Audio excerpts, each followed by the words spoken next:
I'm disappointed in every one of you. I'm sorry, I don't mean to offend you. I'm disappointed in every one of you. I kiss you on the mouth. No, I'm not cool with that. Just, I'm sorry. One more time. I'm disappointed in every one of you. I mean, I'm dealing with degenerate animals. I'm disappointed in every one of you. Disappointed in every one of you. All right, come on. Honestly, I can't do it no more. I'm disappointed in every one of you. Let me tell you why. It's gonna be all right, Nicky. Go ahead, shoot. He just killed a fucking man. What are you going to do about it? Yeah, because you got nothing. You don't got a thing. Yeah, because you got nothing. You got nothing. I want to get out. I want to get out of this rat hole. I want to get online. I need BDA boxing.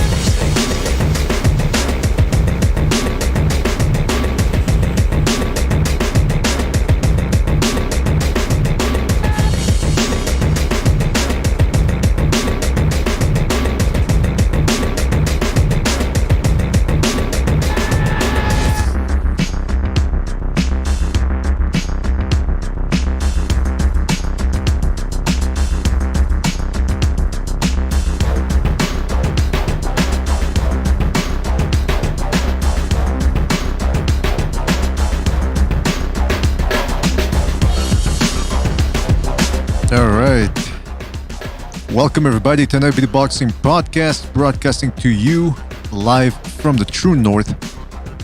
This is your friend Mr.BDA, and alongside with me as always my co-host, the one, the only King, Bucho. King, are you there? Yes, sir. Fantastic. Guys, very happy you could be with us here today on this Friday evening. Got a lot going on. Tomorrow we get a sensational fight. Perhaps one of the best Top Rank has put on since they started, or rather restarted boxing. Victor Postol versus Jose Carlos Ramirez. It's gonna be a good one, folks, so stay tuned for that one. We're gonna talk about the weigh-in, we're gonna talk about the fight, we're gonna make our official picks, and we're gonna talk about perhaps other stuffs in between. So thank you for joining us, really appreciate it. I see we already got Stu and Gonzalo on the line. Guys, I'm surprised you're here at this hour of the day. Hey, how's it going, BDA? It's only 7:30 for me in the morning. Oh, okay, that's good then. That's good. Okay. Yeah, because sometimes I get... I'm actually more wide awake now. Yeah, that's true. And now that I think about it, yeah. And of course, guys, thank you for being on. Everybody in the chat room. Eric the Puppet, Master Velasquez, B-Space. Many more people to come. I am sure Virtuoso's in there. Gonzalo was there. Carlos Mendoza. Shout out to Carlos. You know, as we wait for this chat room to populate a little bit, here's the agenda. We're going to be previewing tomorrow's fight. Maybe talk a little bit about the undercard as well, depending on how we feel about it. Maybe talk about some other stuff we didn't discuss last episode, because we did, Bucho and I did have a list of things we wanted to talk about. And we're going to take a look at a couple of clips of Ramirez and Postol just to preview the fight and see what makes each guy the good fighters that they are, the top junior welterweights that they are, and some of the weaknesses that they could both capitalize on. So those are some of the things that we're going to be taking a look at. First of all... Right on. Yeah, absolutely, man. Absolutely. First, let's start with the weigh-in itself, because I was busy when it happened, so this is the first time I'm reading about it. It was... All right. From according to Boxing Scene, it's going to be a 12-rounder, of course, because it's for 2 titles. They both passed their next to last hurdle, because now I think they got to get tested again for COVID before they can actually enter the ring. Ramirez stepped in at 139.8. Postol officially weighed in at 139.7. So both guys below the junior welterweight limit. Ramirez, of course, as you can see, is 28. Postol is 36. So Ramirez has an 8-year advantage. But you know what? My feeling on this is, you could look at it as an 8-year youth advantage, or you could look at it as an 8-year experience advantage for Victor Postol. I don't know. What do you guys think? Am I making too much of this, or am I trying to give Postol too much credit? Yeah, Postol's on the downslide. Yeah, well, a lot of people feel that way. In fact, I was on Mark's stream, what was it, yesterday, I think, and... No, sorry, on D. Jefferson's stream. Shout out to D. Jefferson, Speak Your Mind Sports Talk. And Mark mentioned that Postol actually looked a little bit mediocre in his last before next fight against Yar Ozgul. Now that's a fight that I did not see. He won it by points. Oh, did you see it, Stu? Or? No, I didn't. But the thing with Postol, you just don't know what Postol you're going to get on the night. You could get the one that was very good against Taylor at times. You know, even though he lost, I thought he fought brilliantly that night. Or you can get the one that was just terrible against Terence Crawford. So just like I said, he is aging. He's not getting any better. But Ramirez, I think I don't know, man. I think he's going to struggle with Postol, you know, because Postol's still a good, clever boxer, and you know, if Postol can keep it at range, keep it behind the jab, the straight punches, because that's what he does best. You know, Ramirez could walk into one. Ramirez is an exciting fight, but I'm not seeing enough from Ramirez at fighting top guys to know where we are with him. So this Postol fight will definitely be, say, a step closer to fucking Josh Taylor, that's for sure. So if he can come through this in with flying colours, then definitely that Taylor fight has got to be next, isn't it? Butcher, you disagree with that? You think you actually? I mean, if we can get to your official pick right now, Butcher, you think the opposite, right? No, I think it's going to be a close fight, a tough fight, but I think eventually Ramirez is going to hurt Postol and eventually stop him. I think he's going to do a little bit of... Listen, he's not fighting... what was his name again? Cepeda, who was a mover, right? Ramirez didn't look good in that fight because of the style matchups. But this style is going to suit Ramirez. As long as Ramirez doesn't stay on the outside. I don't know, though. I don't know, man. I think Postol could be a problem for Ramirez. He's like I said, world-class straight punches, that European style. Yeah. Chin on the air. Chin in the air. Yeah, it's just quite... That European style is quite difficult to get to when they're on the game sort of thing. You know, when they're keeping it behind the jab and the straight right hand. You know, it could be quite hard to beat. Postol is quite a good fighter, man. He's not finished, is he? It's just, I think Ramirez is just going to be a little bit too much at this period of his career. 36.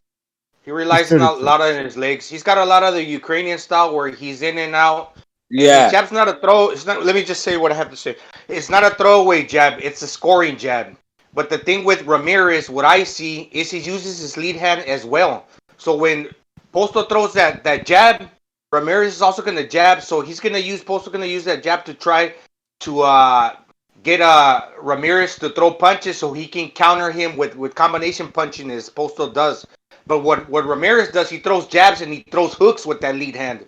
So if he's going to try to draw him out into a battle, Ramirez is gonna also throw a lot of punches very subtly with that lead hand because he throws lead jabs, shots to the body, and he throws very powerful hooks upstairs with that lead hand. So I think that the fact that Postol relies a lot on his legs, maybe he wins the jabbing contest in the beginning, but towards down the middle and the end of the fight, he's gonna struggle to keep up with Ramirez's aggression. Sorry about that. That's all right, man. Yeah, well, listen, I think we can all agree that both guys, first of all, Postol is trained by Freddie Roach, okay, who's still a great trainer. Then we got Ramirez, he's got Robert Garcia. So we got the Garcia-Freddie Roach rivalry. Now, as far as I can remember, I think they made up after the whole Pacquiao-Rios China fiasco, but nevertheless, it's still a bit of a rivalry. You know, both guys are top trainers. They want their fighter to win. And I think there's no surprises coming into this fight. We know Postol, with, like Stu said, that European style. He's going to want to keep Ramirez away. And Ramirez, much like in the Hooker fight, is going to have to work his way in and work that body and try to outwork Postol. Now, if it means anything to you guys, we got, because I was just reading the Doggy's mailbag here over at Ring TV, and his prediction is, because somebody asked him, how do you see Taylor? No, where is it? Hold on. Well, he's giving his prediction for this fight, and he said, I think it's a hold on. I had it right now, man. Well, what's going on here? Anyway, long story short, he's picking Ramirez, if I'm correct here, because he doesn't seem. Yeah. Yeah, go ahead. No, go ahead. Well, I'm looking for the official prediction here. Oh, it was something interesting in this fight. Postol's trainer is Freddie Roach, and Ramirez's trainer is gonna be what's his name again? Robert. Jesus Christ, Robert Garcia. What's the matter? I need more coffee, man. Yeah, I'm like losing my mind. Robert Garcia, man. So I don't know. I always feel like there's a thing, like a feud. Well, like of course, that's what I just said. These two guys. That's what I just said. There's going to be there's a professional competitive feud here, because they've both gone at it in other fights, and they want their guy to come out on top. And they got world-class guys in there. It's not like two prospects or two has-beens, two contenders. This is two top 5 junior welterweights. Yeah. Look, if Postol comes to win, he's got the right mindset.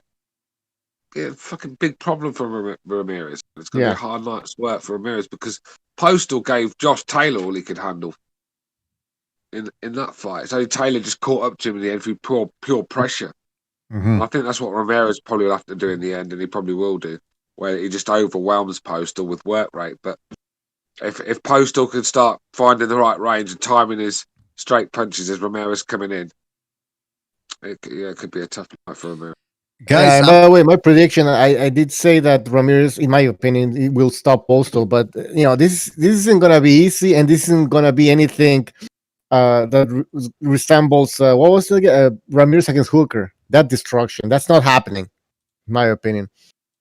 But as soon as Ramirez gets on the inside and changes levels and throws over right hands, or like Gonzalo said, with that lead hand jab and then hook with it at the same time, he's gonna catch that fucking Postol chin that's right there up in the air. After the Crawford fight, Postol didn't look all that great either in some of his fight. He was just, it seems like he was boxing by the numbers, just doing what he had to get the wins. Yeah. But then when he went in there against Taylor, and Taylor tried to bang it out with him, and Postol said, "Let's go." He didn't shy away from because he clinched a lot in the Matisse fight, but against Taylor he didn't clinch all that much, and Taylor is a monster on the inside. So I think Postol is the type of guy that can step it up when he's with a certain opponent, and he sort of dials it down a little bit when he's against lesser opposition. I'm not saying that's a good thing, but what I'm saying is that that's the type of fighter he is, and I'm expecting him to step it up here again tomorrow against Ramirez. I think with Taylor, he didn't hold as much, because when you obviously lunge into the hold, Taylor's so good on the inside, you're getting fucking tagged up with shots as you're trying to hold. So you've got to pick your moment to hold. Do you know what I mean? When it's safe to do so. And so Taylor's just a nightmare in the pocket.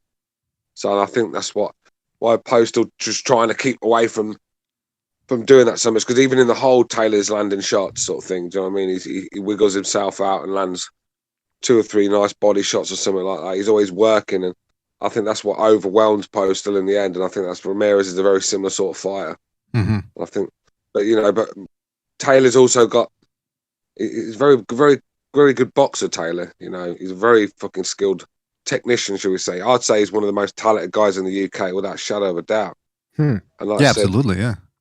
I mean, he had to use them boxing skills to beat Postol that night, even though he did eventually win it by trading in the pocket with him. But it's whether Ramirez, because Ramirez might go in there and then find out that Postol's a lot harder than what he thought, and then freeze on the night. You just don't know.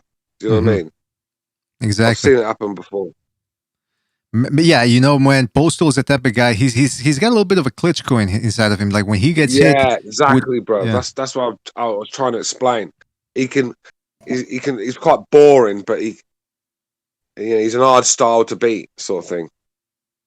Absolutely. And I'm going to surprise you guys a little bit once we start looking at some GIFs here from both fighters in regards to Ramirez's stamina. I think there might be something that Postol can exploit there. Meanwhile, let me just read you the Dogfisher's prediction, which I couldn't find earlier, but somebody says Ramirez has a chance. And he says, how do I see Taylor Postol? Wait, Taylor Postol. I think he meant Ramirez Postol. I think it's a quality matchup. He says definitely a contrast of styles, but I guess I don't rate Postol as highly as you do because I think the Californian will simply outwork him in every round and route to a unanimous decision in a competitive bout. And he says, I think the chance of seeing Taylor Ramirez next year are pretty good as long as Ramirez takes care of business tomorrow. So you can see that even, experts and journalists, some are split. They don't think Postol is all that great. Now, it brings me to the Crawford fight, because that really, it didn't endear fans towards Crawford, and it certainly didn't endear them towards Postol, whom allowed the fight more or less to be taken out of his hands. He never really pressed the issue. That's one of his weaknesses. He's not a come forward fighter. He's not a Golovkin. He's not going to be cutting off the ring. And he's just nothing exciting about him. When you think about great Eastern European fighters, he's not one that you're thinking about, is he? You know what I mean? So that's the problem with him. Just how do I explain it without being fucking harsh on the guy? Just go ahead and say it. Yeah, he just does nothing special, and that's the problem with him. There's just nothing special. There's nothing exciting about this guy, and I think that's the problem. And then when he had his big chance to go in there with Crawford, terrible on that. He really was. So I think that's why a lot of people. Because even myself, after that fight, I went off him a little bit. I just don't think he tried, to be honest with you, mate. He was just doing the same shit all night. Terence Crawford is too good. He's not. If he's reading your right hand in the first round, he's going to still be reading it in the fucking 12th when you keep throwing it. You got to change things up. There was no hooks, there's no body shots, just the straight punches, and they weren't working with Crawford. He's too slick for that. That was the problem with Postol. I just thought he just ran out of ideas. He just looked like a beaten man in there. And from the early rounds, he just never ever tried to win that fight, did he? He never, bit on his gum shield and even tried to fucking land a big shot. He just never did anything. Dreadful. Really. Someone in the chat says, "Yeah, but Crawford, he's on another level." Well, that's a good point, though. That's a good point because Ramirez is not going to be fighting like Crawford. Listen, but the thing is, though, people had Postol. People were picking Postol to win that fight against Crawford. I remember it.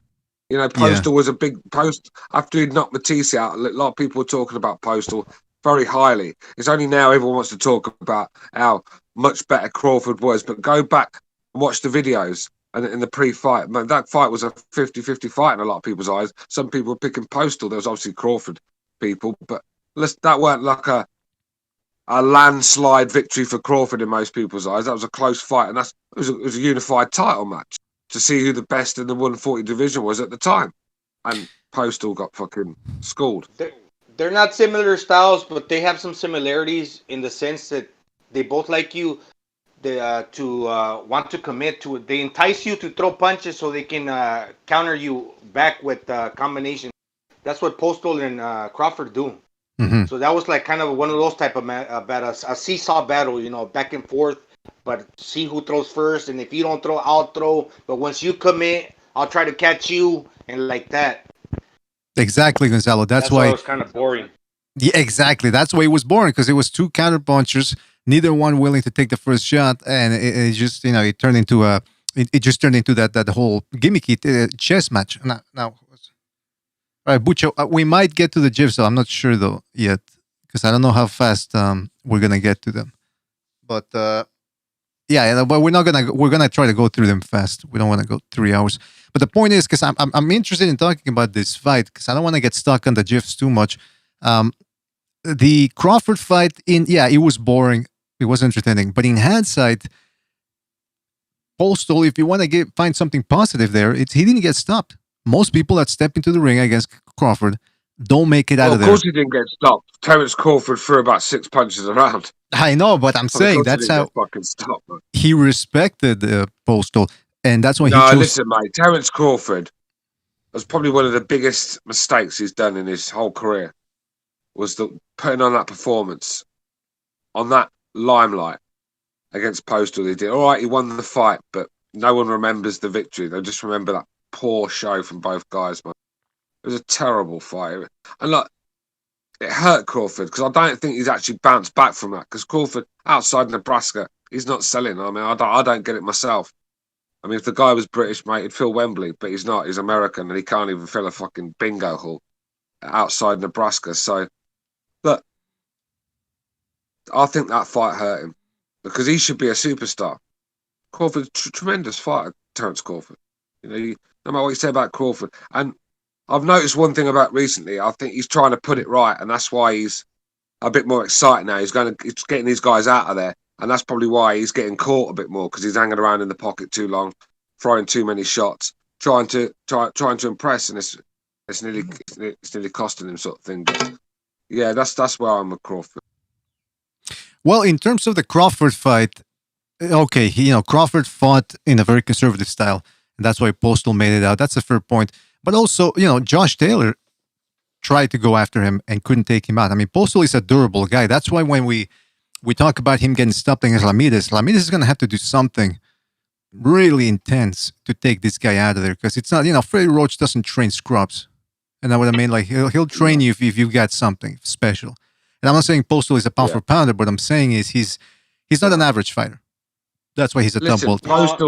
Postol has got the amateur background and the boxing IQ to fucking reach the final bell. I'm not saying he's going to win it on points, but he's good enough to reach the final bell. If anyone thinks that he's going to go in there and get blasted out there by Ramirez, I don't see that happening. Do you? Yeah, that's what I'm getting at too. I don't, but we'll see tomorrow, and we'll look at again. We're gonna get to the GIFs, and we're gonna see what happens. We're gonna see what's up with it. Yeah, I think he will blast him out of there just because he's so active with that lead hand. You see that Ukrainian style is, think about Lomachenko, but not necessarily the same. It's that throwaway jab to get you to commit, and he'll counter you. Well, Postol's jab is not actually like a throwaway; it's actually like a scoring jab. Yeah, he doesn't. At the same time he throws that jab, Ramirez is also going to be active with that lead hand throwing jabs, but also hooking. And he's still got his right hand, this trail hand to rely on. So I think with Cepeda, it was that he was a left-hander. You time the jab properly, mate. If you can time the jab properly, it's all about timing. If Postol can time the jab properly, then the hooks are not going to land from Ramirez. It's all about the jab. The jab is Postol. Postol throws the jab. Postol doesn't throw good jab. Postol doesn't throw away jabs. They're all scoring shots. No, he throws scoring jabs. He throws good scoring jabs. I know. I agree. Gonzalo. One at a time. Well, I'm trying to fucking say one at a time. I'm saying I agree with what he said. They're scoring shots. He doesn't throw them away, and they're all. That's what I'm saying. He's got to make them straight punches count. That was my point. He's got to make. Yeah, but what I'm saying is that Ramirez also throws jabs, but he comes right behind those jabs with shots to the head, with hooks to the body and to the head. He's very active with that lead hand. So if the Ukrainian tries to use that jab to kind of like mask his other punches to get him to commit, Ramirez will commit, but he'll commit with that lead hand multiple times. So he's not going to have it to where Ramirez commits with the trail hand, and then he can keep countering him like Postol likes to do to other fighters, to draw him out into a back and forth battle to where he can kind of have like the upper hand on them. Yeah, Ramirez will counter, but he'll counter with the same front hand. Let me just go to the chat. Gonzalo, sometimes you can overanalyze a fight, and I think you've probably just done that now. No, it's very simple. It's very simple. You just use the same hand over and over again, the lead hand. And that's what Ramirez does. He's very active with that lead hand. Yeah. But it's all about, like I said, it's all about Postol. It's all about his timing at the end of the day. Because he has a style where timing is probably the most important thing in his arsenal. Because if his timing's off, he doesn't have the combinations in him. He doesn't have the inside game. He doesn't throw the hooks. It's just straight punches. It's the most basic Eastern European style you could get, and Postol that's him. So everything's gonna have to work like the jab, the straight right down the pipes, and he's gonna have to tie up Ramirez any chance he can get, and that's how he's gonna have to try and nick it or get a lucky shot in. Because for me, I just think Ramirez, the work rate, the youth, the power for a start. I just think that he might just catch up to Postol in the end. In the chat room, you big dummy says the way Ramirez went through Hooker, I think he'll be more aggressive than Bud and get the stoppage. We got another guy, Smokes some bitch. He says Crawford fraud sud negative that night. T-Tone Toledo, shout out to T-Tone, says Ramirez will show those who don't know. Oh, and so on and so forth. I'm surprised T-Tone speaking Ramirez. Huh? Yeah, I'm surprised too, man. I thought he would pick the non-Mexican guy. Very surprised here. By the way, just before I read some news the other day that Gary Russell Jr. is claiming that he sucker punched Terrence Crawford and actually wants to fight him in a boxing bout. And I'm looking at the clips here, the news alerts on Google. Well, not news alerts, but trending. Terrence Crawford. Gary Russell Jr. Did you say? Yes, you heard that correctly. He wants to fight Terrence Crawford. Yes. And he got nah. This guy, this is a guy who only likes fighting once a year, so I think he wants a payday. That guy's not even calling people out a super featherweight. What is he calling out a fucking welterweight champion of the world for? He must want to get his. He wants to retire. He's trying to retire here. That's my opinion.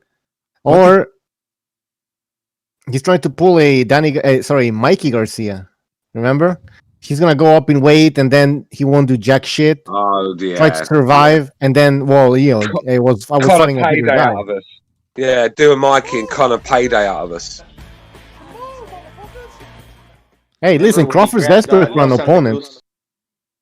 Nel Santa Cruz. Well, go and fight Kell Brook then. Kell Brook means a lot more than taking a fight with Gary Russell Jr. That's for sure. Shout out to Chris K. What happened? Just real quick. Shout out to Chris K, who says, just donated the super chat. Says, I was one of the suckers who paid for Bud versus Postol. Well, you're not. There weren't that many suckers because how many pay-per-view buys did that do? 100,000? Less than that? No, 75. I think 35,000. 35? Oh my goodness gracious! Wow. Yeah. Well, shout out to Chris K for his contribution. By the way, so Gary Russell Jr. claims that he sucker punched. 35,000. Gary Russell Jr. claims he sucker punched Crawford in the amateurs. Then he went after he was chasing a Leo Santa Cruz fight, and he went up to Santa Cruz's father, who didn't know who Gary Russell was, and he was putting his hand on the father's shoulder and all that. And then he went out and he was recording himself while he was doing it, streaming it live. And then he goes, "You see, I put hands on your father. If I wanted to, I could have done some damage." Like an old former cancer survivor. That's what the Santa Cruz's father is. Yeah. I think Gary Russell Jr. is turning into Max Cady from Cape Fear. This guy's all over the place. He's stalking people. He's where he's not supposed to be. But he's a more irrelevant man in boxing right now. This guy just pops out of the woodwork. He's like a fucking bear, but he goes in hibernation for a couple of years instead of a few months. I mean, just pops out the fucking woodwork out of his log, doesn't he? And calls out someone, fights a bum, and then goes back into hibernation for 2 years. I mean, this guy, I just don't want to hear Gary Russell's like, look, talented guy. Very quick hands. Very dangerous customer, mate. It would. I think it'd be a problem for Warrington if them two ever fought. I think Warrington's style. I think Russell could probably win that one. But Terrence Crawford, he must want to lose his life or something. He's a little bit nuts, man. He's the way he acts outside the ring. The fact that he only wants to fight once a year. It's bizarre. He fights nobody, man. He doesn't call. He fights nobody. I mean, the guy's been around since time began. Yeah, it's bizarre, man. It's bizarre. And in his last fight, he was looking tired a little bit, so age might be catching up to him a little bit too. Match sharpness, mate. You're not going to get. If you're fighting once every 2 years, mate, you're not going to come back and be this explosive Gary Russell Jr. that he used to be. It's just not going to happen. Exactly. He's going to come in. Listen, the minute he fights a world-class fighter, I mean, like I said, I just picked him to beat Warrington, but now I think about it. Yeah, no, with that inactivity, I'd probably think Warrington would probably overwhelm him. Do you know what I mean? I mean, this is where Gary Russell is. In his prime, he'd have probably dealt with Warrington quite easily, but so you can't keep coming back every 2 years. It's just going to catch up to you. Abandon the Annihilator, talking about Crawford, says Crawford's resume is almost as trash as Wilder's. Crawford is following the blueprint that Mayweather made. That's why Mayweather has him as his number one pound for pound fighter. Smoke Some Crawford, Bitch right, says, Smoke Some Bitch says, Russell is a clown desperate at the moment, fighting 2 times a year. Hurting him now, he needs the clout. Well, yeah, man. Russell I mean, fighting true, two that times a makes year. Yeah. Russell fighting 2 times a year. In I- whose One world are you thing. talking about? Because not in the world I live in. That guy's fighting. What was his last He fights fight? once every 2 years. That's more to the point. I His don't last- even remember what his last fight was. I think it was against some Mongolian guy. Hold on, let me check it out. It was in the fight I told you that he was looking tired a little bit, and even his corner they were like rallying him to try to wake up because it was against Tustot Niambayar, and that was Oh. one fight in 20 this year. So yeah, he's gonna stick to his schedule of fighting 1 time per year. He did not fight twice Yeah. last year. Didn't he make a statement, something along the lines of he's not interested in boxing? Yeah, he said Something that. like- some- What did he say exactly? I don't know the exact statement, but he alluded to the fact that he wasn't all that much into boxing. It was just a money thing for him, and if he could only do it once a year, he was happy with it. Yeah, he said knockout. Yeah, waiting to and then happen. He said- he expects us to take him serious when he comes out the woodwork and starts calling people out. I think he's a knockout waiting to happen. Oh, Matt, I hope so. Yeah, that way he's talking and everything, his mind's not really there. You're gonna see he's gonna get fucking decked. It's gonna be over, man. And I think he knows it. I think that's why he wants a big payday. I mean, he's looking around and who can he fight that can give him a juicy fucking payday? Warrington in England. Get a decent payday for Right. him. Warrington, I don't even know if Warrington wants to fight anybody, man. Warrington wants to fight. Warrington Warrington wants to fight fighting people, mate. some weird mandatory there. I don't know. I don't know Yeah, about but Warrington. Warrington wants to fight people, mate. It's not him. Mm. It's probably Eddie. Eddie likes to. When he signs a fighter, he doesn't like to throw him in the deep end straight away. He tries to rinse every penny he can get out of him. So that's what he'll do with Josh. It's interesting that Shakur Gary Stevenson? Russell. Go ahead, Gonzalo. Go ahead. No, that's it. Shakur Stevenson, he's right around the same. Yeah, but he doesn't want to fight Shakur. From what I read, he doesn't want to fight him, or his promoter doesn't want Warrington to fight Shakur. One of the two. Well, I've not heard that. Okay, Butcher keeps playing that clip of Eddie Hearn. Did that happen today, Butcher, or when was it? No, 4 weeks ago. it was- 4 weeks ago. I don't know when it happened. It happened. Apologies. He's a right prat, isn't he, Eddie? Apologies. He's a right prat. How many times did that guy from Sky Sports had to fucking apologize? Man? I want the apologies from Sky. Yeah. I'm surprised he didn't apologise for fucking breathing oxygen. Right? They can't I'd like to apologize. apologise to all the Sky Sports viewers for the oxygen I'm using and all them trees. Yeah, I'm sorry for the. I'm sorry for the insects. Fucking weirdos.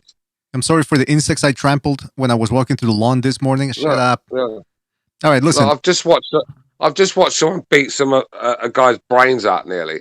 Your swear words are not really going to offend me much. Very good point, man. Very good point. All right, listen. We could talk all night about Gary Russell Jr. You know that this is the Gary Russell. Rather not. This is the Gary Russell Jr. channel. By the way, Blue Collar Sports TV. Shout out to Del Boy says Gary Russell is a midget with an attitude. I mean, come on. Why you gotta call him a midget? All right, listen. He does remind me a little bit like Gary Coleman a little bit. Yeah, a little bit. What you talking about? But look, it's interesting that the guy You're talking about Terrence. Lomachenko. How about a miniature Mr. T? Lomachenko, man, in his third fight, fought Gary Russell Jr. Gary Russell Jr. had 20-something fights and had fought nobody. He's got 2 good wins, one over Johnny Gonzalez and the other one over Jojo Diaz. And that's it. Yeah, but Johnny Gonzalez, man, fucking hell. It's a terrible chin. Terrible chin, and that's Johnny Gonzalez's problem. Yeah, definitely not a Mexican chin, if you know Gary what I mean. Gary Russell destroyed Gonzalez. That was massacre. I wasn't surprised, man, because of the hand speed No, difference. I wasn't. Yeah, Johnny Gonzalez just too. It was a bad style for Johnny. By the way, Johnny Gonzalez. I don't know if you know this, but it's The thing is, all he did was beat Abner Mares, but who hasn't beat Abner Mares? Oh, You know what I mean? now wait a minute. I'm not gonna Johnny let you. Gonzalez, he got a lot of wins. He's a power puncher. Yeah, he's a legit but power puncher. unfortunately, he can't take a shot. That's his problem. Mm-hmm. And he can't take it to the body either. Remember when Jerry Penalosa stopped him to the body? Yeah, man. I mean, hey, by the way, we got Jimmy on the line. Jimmy. Hey, drop your socks and grab your cocks, motherfuckers. What's up? Yeah, grab your AR rifles, right, Jimmy? All right, listen. I wanted to. You're in for a treat, Jimmy, because we're gonna be looking at GIFs here for tomorrow's fight between Ramirez and Postol. Yeah, it's gonna be a good one, guys. So let's get right down to it, man. I'm gonna share my screen with you, fellas, so that you can see it. Hold on a second here. I'm gonna share my screen because I'm gonna be using PowerPoint. So you let me know if you can see it, right? Click on it and you'll be able to see it full screen. But let me know when you can see it. I can see it. And can you hear me? And talk once you click on it. Talk so that I know. Because before last time we had some problems with some people say they couldn't hear me. I couldn't hear them. I can see it. Yeah, I can see it. Jimmy, how about you, man? Nah, bro, I can't see it. I don't even know how to get to that screen. What do I do here? All I can see is all like the get off me, dog. Hey, don't talk to your girlfriend that way, man. Come on. Oh, she's in the other room building me a new one. Where's the fucking? What do I do here? Just click on the screen that says Jose Carlos Ramirez versus Victor Postol. And by the way, it's Juan Carlos Ramirez. Why did I put Jose? Oh man, that's how I'm tired. Yeah, I'm tired, man. What am I doing over here? I still can see it because it says here spectators 3. So it's myself. No, wait. It is Jose Ramirez. It is Jose Carlos Ramirez. But it's not Carlos. It's still, it is. It's Juan Gabriel. You can call him Juanga. Gabriel, yeah. Juan Gabriel. All right, Jimmy. We gotta know if you can see the screen before we can start. Click on your screen, man.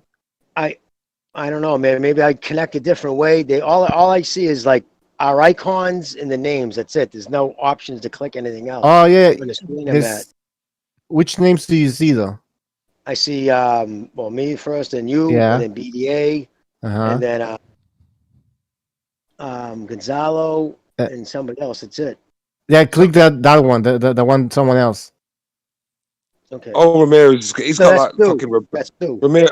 Oh, isn't there another one? No, there's nothing else, bro. On right, my jump screen, off. Jump off and jump Jimmy, back in. All right. Did you just call my name, Jim? Yeah, well, I saw you because I saw your icon. That's why, brother. All right, I'm going to jump off and jump back on. All right, good, brother, good. Jump back off, jump back in, man. Yeah, because we're having trouble. If he can't see it, then it's going to be a problem. Right. Yeah, I think he's going to be able to see it, man. He's going to be able to see it. By the way, it's just got where it says watch stream. Just press that on the phone. Well, tell Jimmy how to do it because I'm on a computer. He's on a phone, so when you're on the phone, you just click onto the he's gone. He's not here. Stream. He's gonna come back. Ramirez has got that young Roberto Duran look about him, innit? Yeah, I was just thinking the same thing too, Stu. Because I was actually gonna crack a joke on it. Is that Jose Carlos Ramirez or is that Duran? Yeah, he looks like a young Roberto Duran, man. He's got the hair too, the black hair, jet black hair. If he leaves it a little bit long, it looks like he looks like a mean motherfucker too, a little bit when he's scowling.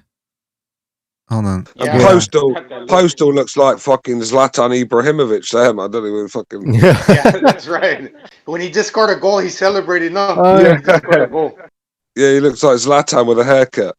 All right, hold on, fellas. Jimmy's back. Jimmy, can you see it now? To tell him how to do it. Well, all I did was on the Discord. It just says, flick up your screen where all the fucking icons are, and it says watch stream at the left-hand side. I just pressed that, and that's all I did. I don't know what phone he's got, do I? You got iPhone or iPad? I don't think it matters. I don't know, man. I don't know. This is the first time I've worked out how to do it. By the way, gentlemen, I got nothing on here that allows me to click into anything else. You don't see something that says watch stream Isn't there an Hey, option? flick your There's nothing. flick your phone to the left. Flick your phone to the left or the right. Flick left or right? Voice setting, group setting. No, the other side. Oh man. No, man, it's this is fucking weird. I used to be able to. I don't know what the fuck's going on here. Wait, maybe if I stop screen sharing and start again. Hold on. Maybe this way you'll see it pop up. Whoop, hold on a second. No, that's not it. Look at chat. All right. How about Normally, now? if I clicked on you, if I clicked your icon, it would open up, and you know what I mean. It's not doing that right now. Don't fucking hold the show up on me though. Don't hold the show up on my account. Just hold on, go on what just you're doing. real quick. There should be 5 icons total. There's me, there's you, there's Gonzalo, there's Stu, there's King Bucho, and then Yeah, there's I can see all the icons, but now I can't see the stream. Where's the stream? I How just did put you do it before? I just put it back up. Yeah. Yeah, I can't see it now. Now I don't have anything there, bro. It's not offering anything other than just the fucking people's icons and their names underneath. That's it. But seriously, don't hold up the show on my account. Just do what you're gonna do, and I'll figure this out. Maybe if I grab a different. Why don't if I go on YouTube on the TV? Yeah, you can do that. But it's gonna be Yeah, delayed that's what I'll though. do. Hey, Nah, BDA, it's gonna be I like can't 50 I seconds, can't watch man. the stream now. Then Oh, hold on, hold on. Double click. Double I click on can't the do it. screen, man. It's not giving me the option anymore. You took it off. Let me Now go on I my. can't watch it. All right. Let me just hold on. What? All right. Somebody's sending me an invite. What? All right. Listen. Let me read the comment section real quick. Throw the phone to the ground. That's what I do. Says the quack. Chris K says, anybody else worried that boxers will start supporting the BLM attire and the NBA, NFL, and MLB have already been infected? Oh boy. Chris K said, let's put it this way. I'm Asian American and I can't stand it when people try to speak up for Asian issues. White Devil says, of course, they're absolutely pathetic, as always. Nordic Warrior says, Fury should do it for the third Wilder fight. Big White Lives Matter. Okay, this is turning into a boxing stream, fellas. I don't know what you want with this. Virtuoso says 30 minutes of tech talk by boomers. Oh, wait a minute. First of all, you know what? We got some technical issues here. I want everybody to see the stream. And if it doesn't work out for them, it doesn't work out for everybody. So that's the way I look at it. Meanwhile, Butch is trying to figure it out. But I will say, while I'm entertaining you fellas here with this, Victor Postol is going to be fighting tomorrow, right? So I want to, people talk about Victor Postol's biggest wins and that the resume, it's not the best either. But he does have one name in there, non-boxer, who nevertheless is about as big a star as you can get. And that is, of course, Mickey Rourke, who many believed would be the next Brando. Look at Mickey Rourke's footwork. Look at the feints. Look at Postol's confused. Look at that. He doesn't know how to. I can't see nothing but BDA anymore. Hold on a second. I can't see nothing. Can you try and get it up to see the screen? I got it up on the TV. I can see it now. I'm watching it on the TV. So I you know what I mean? I'm all set. Okay, yeah, no, like my girl said, I'd have to go in through Chrome. But when I go in through Chrome, I don't hear you guys. That's the bad connection. Yeah, maybe you should use your computer next time to go on the Discord. So exactly. So what if I can, this is the way, but I can't, I lose the option of seeing what you put up, but that's not an issue because I'm at home and I get it on the TV. So it's nothing to do with boominess. Throw that comment right there. Yeah, that was virtuoso. But how about Stu? How about you now? Can you see the stream again? No. I'm sharing it. Well, maybe like Bucho said, you gotta go. Bucho, did you discover what the issue is, or like what? I see 6 people in there on your phone. Yeah, so the 6th person is basically the stream. Right. So I don't see it, but I think if I click off. No, it's back. It's on there now. It's back on. But it's saying watch screen. Yeah, that's it. Watch stream. Yeah, but it's not letting me. No, same view. It's just a. People in the chat are going, what the fuck is going on? What Jimmy has to do, he has to click off and click on again, and he'll get it like I did right now. Well, I would have to go in through Chrome, Gonzalo, But what happens if I go into Chrome, I have a terrible connection. That's when you guys say, we can't hear what you're saying, blah, blah, blah. So I'm doing it this way, but it's all right now because I have it up on my 60-inch TV, so I can see it nice and... Yeah, I'll probably have to sit this one out now then, boys, because I can't go fucking... Wait a minute. You were able to see it before, right? Yeah, but I had it on the screen, and since you've messed around with it, I can't see it no more, so... All right, well, hold on. Let me try. Gonzalo can see it now. Yeah, turn off your Discord and get back on, and you'll get it. 100%. All right. Drop out, come back. Yeah, hop off, Stu, and then come back, and you'll be able to see it. And if he's at home, if he's got access to YouTube, he can just put it on his TV. Yeah. Yeah, that's a Bucho. How much of a delay would that be? 12 seconds. Oh. Nah, I'm fucking... Nah, but it's fine. Stu, Anyways. just jump off and come back on the Discord. You should be able to. Yeah, hang on. All right, but the Quack says that Mickey Rourke was the bad guy in Iron Man 2. Elias Tutesi says Mike Tyson with Mickey Rourke's voice would probably be the greatest thing in the world. Yeah, that's a good point, man. Mike Tyson with Mickey Rourke's voice, because when you look at Mike Tyson, you don't imagine. How you guys doing? But Mickey Rourke, I think. Well, I've got it now. Don't mess about with them. I've got it up. All right, perfect. All right, here. All right. It's all right, let's start there, this. So Jimmy can watch it on TV, I guess. Yeah. At least he can be here. Fine. I don't want to watch on TV. All right, Jose Ramirez, 25-0, 17 knockouts, pristine record. Like I said, 28 years old. He's at his peak. He's 5'10", tall guy for a junior welterweight. 5 feet 10 inches tall, 72-inch reach. Yeah. So he's pretty long for a junior welterweight. Big wins, Amir Imam, who used to be the next big thing, or was being heralded as the next big thing. He beat him by decision. Not by me, man. Well, okay. Well, I'm just saying, in general. Antonio Orozco, Jose Cepeda by majority decision, very close fight. Maurice Hooker to gain one of the 4 titles in the 140-point division. He beat him by TKO in the 6th round. He's trained by Robert Garcia. He's a 2012 Olympian. And like I said, he's got the WBC and the WBO titles. So he's looking for the other ones that Josh Taylor possesses. But if he wants to get to those, he's going to have to get past Postol. Strengths, he's got good fundamentals. He's got power, above average power. He's a very offensive-minded fighter. Combined with his heart, it makes him a very hard fighter to keep off or to beat. And like every Mexican school fighter out there, he's got good work to the body. Now, one thing is that I like a lot about Ramirez is if you're a pressure fighter and you want to excel at boxing and you want to have a long, successful career, you got to know how to work your way inside. You can't just put your hands up and walk a guy down. No. Only a few fighters can do that, and it's not that easy. And what I like about Ricky Hatton sort of was the sort of guy to do that. Yeah, he would just leap in and let me see what happens. Yeah. And Yeah. And we saw Jeff Horn too, a couple of days ago, get blasted by Tim Zoo. But that's nice judging of the distance as well.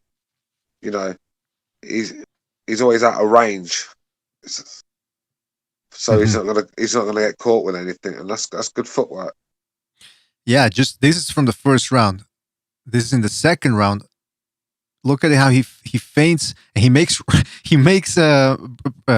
Hooker slap because he doesn't know where he didn't know if he had to parry, what was gonna come, and he bought the feint. But then just little body movements. That's all it takes, and, you know. And these fighters that just don't move the head and don't move and they're sitting there blocking punches with their face. I just think, you know, that's what Ramirez has done there. Simple stuff, but executed perfectly. Exactly. Gonzalo, what do you think about that? If you want to be a good pressure fighter, you got to do it the smart way, right? Yeah, and he's not actually looking to defend himself from anything. He's just trying to find the spot so he can land his own punch, and that's just coming as a reaction to that. Mm-hmm. And he's bobbing side to side, so he's they're dreadful shots by Hooker. Look at that. Yeah, I mean, I don't know what the hell that was. Just look at that. That's a slap for a start. That's a get off me punch. No, he's trying to parry. At first? He's trying to see what. Yeah. Oh, it's the right hand. Yeah, he's trying to see what Ramirez is going to throw. To parry one. Yeah, if you say so. And see again he here. Panicked. He panicked. But see how look at that. Look Hooker at can that. actually Look throw at that. good power punch. Look at the technique in that uppercut. That wouldn't knock candy floss off a Way stick. out. Way out. But look at how Ramirez, he's dipping. See there, he can show there when he goes to the left, he can throw that. In these couple of clips, I've seen a lot of Deontay Wilder in Hooker. The way he sort of like throws shots and reacts to feints. Sorry, what did you say? I didn't catch it. I said them couple of clips of Morris Hooker. It reminds me a bit of Deontay Wilder, the way he's throwing shots and reacting to feints. Well, that's what usually happens when a guy takes you off your game with feints, And Ramirez there, he can work from the left side or the right side, like right there. He's just trying to set up something. Now here, he's working his way in with a jab. So he gets hit with a jab, but jumps right back in. Nice job, Bob Hooker. Yeah, but Ramirez gets him right back there. Not as hard a jab, but still, he's changing levels when he's coming in. Mm-hmm. Watch that again. Hooker sits there and admires his jab, and then he takes two back for it. He's thinking, what do I do next? He's got to be rolling out. He's got to be landing that jab and rolling out, but he just sits there and admires his work. And next minute, he's two have come back. Look, watch him. Just sits there and admires his work. He's got to be rolling out of there. Yeah. How about you, Jimmy? Anything you want to add so far? Yeah, that was pretty crazy how far he threw that fucking uppercut.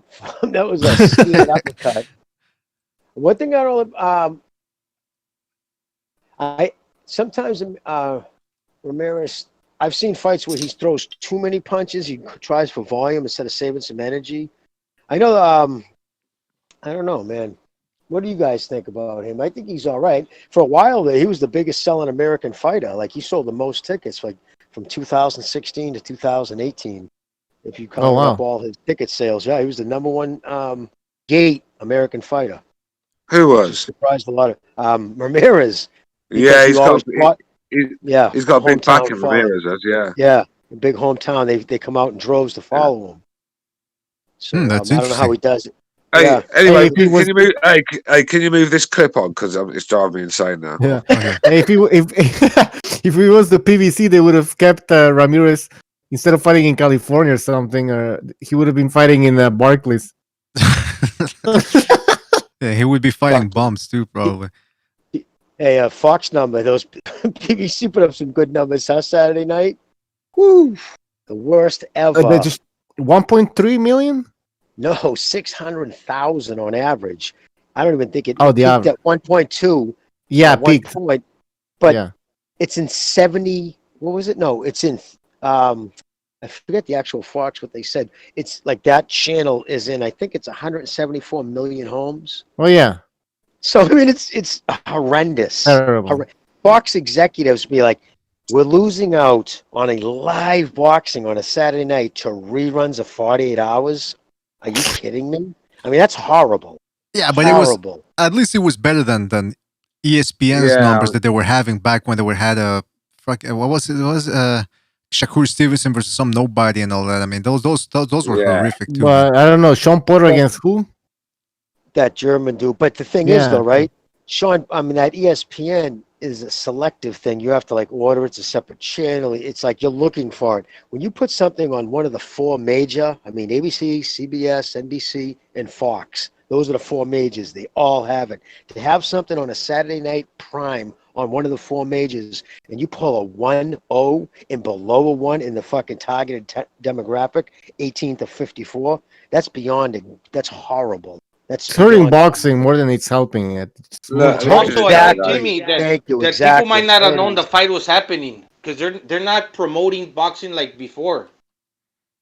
Well, it's because boxing's the word of mouth. When you put two guys in there, listen, Sean Porter, all right, you like the kid. He comes to fight. He doesn't, duck anybody. His dad seems like a good guy, but he's not the most exciting person to watch fight if you're not like. Because he doesn't really go out and usually wail people out. And usually with the casuals, there's not a chance of a good knockout. It's hard to get him. And he needs a dance partner. But I didn't know he was fighting. Bucho didn't know he was fighting until that day. Why is that? Yeah. I don't know. Because there's no budget. There's no money. If there's no listen, there's only you're gonna see large commercial based like the reason why Tyson Fury and Wilder, it's because it was half promoted by Aram, and he was pumping all kinds of advertising out through ESPN, and then Fox itself, because it was a pay-per-view, they did a bunch of advertising. But when it's strictly an in-house PBC gig and there's no other outside money coming in, it sucks. There's no advertising. It also looks like those people. The thing is, fucking hell, it doesn't. Like I said, it doesn't really matter to me. I mean, why am I going to care if a TV station does good numbers or not? I just want to see fucking fights, man. Right now, I've been starved of it. I just don't care about that stuff anymore. I just really don't. It's not my duty to keep ESPN afloat in boxing. It's just not. But I just want to see fights, and any fight. I mean, like I said, they've not been put on good fights. So, I suppose there's been a few good fights, nothing special. I understand that, but any sort of boxing right now, I'm just going to take. So that's where I am with it, and you know. And like the press can't cover the. I don't know what Al's going to do. Al can't put his big names together when this coronavirus ban's still on, because he's going to have to get revenue from the casinos, the crowds in the casinos. That brings a lot of money. Depending on the crowd, exactly. He's depending on the gate. A lot of money, man. Yeah, so they're never going to put on big fights. Well, like say Crawford and Spence decide to get it on. That's never going to get on until the band's over. You think they're going to put that in an empty fucking room? And the problem is too, then they go, and the reason why I bring it up, it's because it's hurting boxing. Because what's end up happening right now?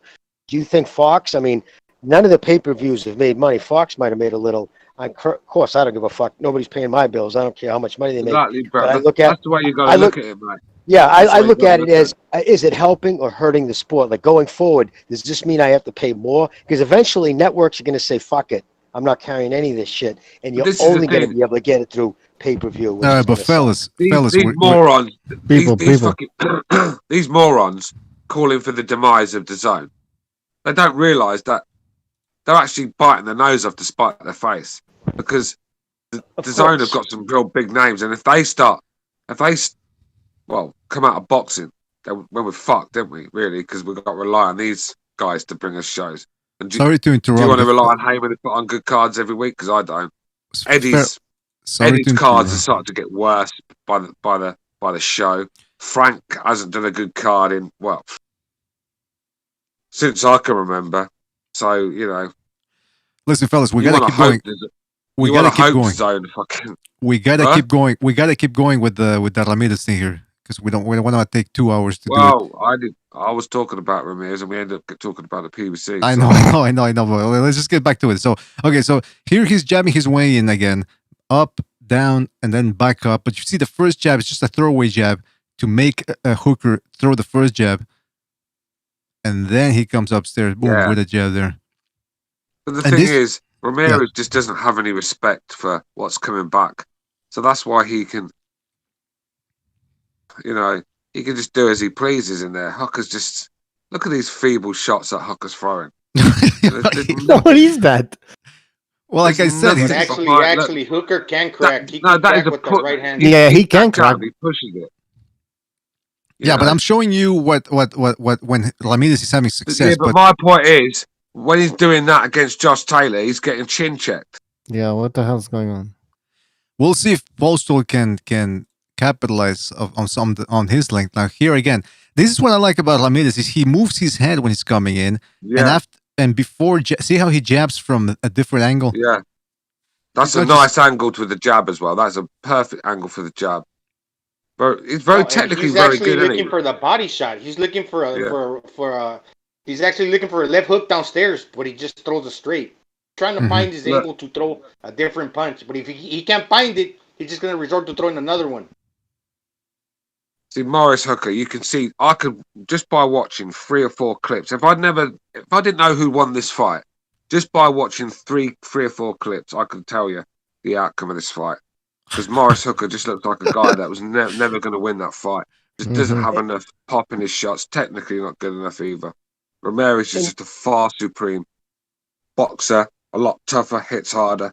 I mean, how does Hooker win? So, do you know what I mean? That's where we are. I mean, look at these shots that are And that clip you're showing there, like Hooker should know. See right there when he's at the end of the jab. See how Ramirez is dipping to his left? Mm-hmm. Look at how wide his feet are. There's nothing could come from the right with any power in that position. Right as the end of see how far his legs are apart. If he was to throw the right, it'd be so far extended it would be nothing. Right there, like Gonzalo said, the only really shot he could throw from there is a body, a left hook to the Yeah. I mean, you could throw with a left hook. When you throw the jab from that's just a jab where you sort of time and take him off his punch. It's not one to follow through with a combination. You never you don't usually follow a right hand with a jab like that, do you? No, not if you want to win. No. But look at Hooker. I mean, Hooker is just a mess. I like that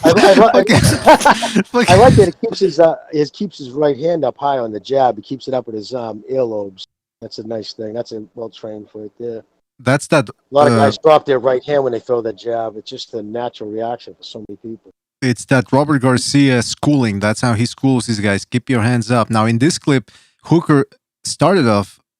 He initiated the attack, jab upstairs, downstairs, but Ramirez doing a good job of parrying, staying tight, and jumping in with a jab, and then afterwards blocking the right hook with his right hand. So we'll see. I mean, the left hook. So here, Hooker will look at him. He jabs to the body, stands there, and admires his work. There's just he's not thinking ahead. He's just thinking of doing one thing at a time, and then worry about what's afterwards. I mean, look. Ed sits there, admires his work, standing around too long, and then he gets tagged up. All right, that was a nice little left hook that he landed, but Ramirez caught that on the gloves, sort of thing. So never going to knock Ramirez out. None of these shots have got any sting in them. When you're at the top level, you've got to be able to get your opponent's respect with your punches, and if you can't, it'll be a tough night for you. Maurice Hooker found that out. Malinagi's found it out enough as well, hasn't he? Right. But you know what? Postol is a different fighter, so let's keep going with this. See if we can get to a couple more nuggets here that we can analyze. Hold on a second. Let me just give me 2 seconds. Okay, so this is the other one. Again, more working his way in. And again, this is what I like. After he jabs, he moves his head. He doesn't just stand there waiting for something to come back. He jabs and dips down, so his chin is tucked in, and that counter right hand does nothing. Ramirez is thinking ahead. Ramirez is thinking ahead. He's not just thinking about what shot to land. He's thinking about what the second shot's going to be. Yes. And, what's coming back. He's thinking about things. Hooker's just reacting. And there's just nothing behind the shots. Look at that right hand. Just watch that right hand Hooker throws. Absolutely dreadful. Look. You imagine having Stu. I forgot how bad he looked in this fight. This is what I'm saying. When people saying what a great... some of these clowns on here were telling me what a good fighter Maurice Hooker was. Well, to be fair, I'm showing you the clips when Ramirez is having success. Let's look. I'm going to show you some clips. It doesn't matter. It doesn't matter. Just look at the technique of those shots. Imagine having Stu as a trainer, man. I would have a panic attack. I would have a panic attack in the first minute with him. Like, what are you doing? You're doing it all wrong. Well, Maurice would say, Stu, what I've got to do to win this fight? What advice would you give me? I'd be like, hang the gloves up before you get hurt. Oh, come on. All right, let's keep going to this real quick. Listen, look. I know I'm being harsh on Hooker, but now look, I get it. A boxing purist is going to watch this and pick it apart. Most of you guys are seeing what I'm seeing, yeah? Right there, that's a nice left. Yeah, Stu, this is why I like you, because you don't pull any punches. I'm just busting your balls a little bit, but you're right. And look, this is, again, if you want to talk about doing things right and how to throw a left hook to the body, finally, this is what it all amounts to. Jabbing your way in and see how he plants his left foot to the side. Yeah, but he's thought about where that shot's going to be landed as well. Tucked it right underneath the elbow. Yeah. That's a sickener. Look, watch what happens to Hooker's legs after that body punch. Look. Yep. Yeah, they buckled a little bit, huh? Mate, they rock you. They hurt. They do. Trust me. This is the same position. Look at the difference in Ramirez shots. Look at the damage they're doing, and then look at what's coming back. And this is the thing. you can't really judge Ramirez on this because he's got no respect for what's coming back. So he's just walking through what Hooker is throwing and getting his bombs off himself. And this is why it was a destruction. Mm-hmm. You can always tell when a body shot works a little, or at least he feels it, the fighter feels it, because he'll always drop his elbow to his body. Watch how he can't see how he puts his right, just a human reaction. But see, look at Ramirez's body position. He throws the jab, he's down, dip to the left. Remember what I said, the previous clip? I said there's nothing he could throw in that position besides the hook to the body with any power. And here it is, the same exact thing. Boom. And then, see, he couldn't, in his body position, do anything but the hook to the body. And fucking dum-dum didn't even fucking figure it out. You know what I mean? That's the reason I think Postol will struggle. Because Ramirez can throw punches with that lead hand that even though Postol throws that jab, he's going to recounter whatever Postol throws. Postol wants you to commit first, yeah, and then Ramirez can't commit, but then he's going to come around and throw a shot to the liver, or he's going to throw a hook to follow up that jab. That's a good point. I will tell you this: when Postol's throwing the jab and the right hand, they're going to be stiff ones. They're going to mean something. What? Now, if you tell me how come he didn't do that with Cepeda, I'm gonna tell you that Cepeda was a left-hander. Maybe that's maybe that's the case. But I just know I'm trying to go by what I'm going by what Postol I saw against Taylor. That's the one I'm expecting to come in the ring. You know, that's how I got to judge it. And right, I don't think Postol's going to win this fight, but I think he's going to do a lot better than Maurice Hooker is. Is Postol a southpaw? I wouldn't say it's a fact, but I'd put my money on it. No, Postol is a right-hander. Orthodox? Okay. He's a standard. But the thing is, though, he's a lot. He's a lot better at judging the distance and using the straight punches. And like I said, Postol's going to get tagged up in that fight, but he's going to have his success himself. Ramirez is not the sort of guy that is. Oh, he's got good head movement and good body movement, but you can tag Ramirez. It's not like he's fucking Floyd, is it? Mm-hmm. You know what I mean? Kind of reminds me of how Povetkin he dipped to the left, but then threw that uppercut upstairs. Oh yeah, a little bit, yeah. Yeah, that's true. He can do that if he wants to. If he continues to lead with the left hooks. Now, by the way, White Devil says he bought a shovel to the dick party. Yeah, that was a classic shovel hook right there to the body. Now here again, he steps off to the left just a tiny little bit after the jab, digs a left hook, goes upstairs with a left, and immediately follows it with a right as Hooker is backing up into the If you watch this, Hooker actually has a great chance there to land a clean shot on the button. I love those shots. The way he throws them to the body, man. I love that. Yeah, but a world class puncher is going to look how low Ramirez's hand is, and like they said, they're the shots that can knock you out. A good puncher, like right on the button, and Maurice Hooker both throws some pathetic shot that lands on his neck. By the way, he puts everything behind it, man, and he's not that heavy-handed. He got above average power, but he got above average power with both hands. Exactly. I wouldn't classify him as a puncher. He's just punches good with both hands, and he uses good form. Exactly. There you go. Yeah, he wants to wear guys down. He knows he's not going to be taking guys out with one punch like Deontay Wilder, but he's just again. If you love body shots, just like Gonzalo and I do, you gotta love watching Ramirez fight. I mean, it's just look at how much weight he puts, and then he follows it up with 2 shots. Yeah, him and Taylor will be some fight, man. Yeah, absolutely. By the way, in the chat, Marshall Ministry, shout out to Marshall. He's still uploading fights, and he says, "I just uploaded Bivol Pascal, the full fight, and Stevenson versus Badu Jack last night. Neither are on YouTube or Daily Motion." All right, shout out to Marshall Ministry for keeping us entertained with full fights on YouTube. All right, let's go to another clip here. Again, jabbing. Nice. And Gonzalo, just what you said, the Povetkin move. After the jab, he dips to his left again, but instead of going to the body, left uppercut. Because now Hooker was closing himself up because he was expecting a right hand or a body shot, but nope, up the middle or down the middle with a left uppercut right there. That's the best way of getting inside.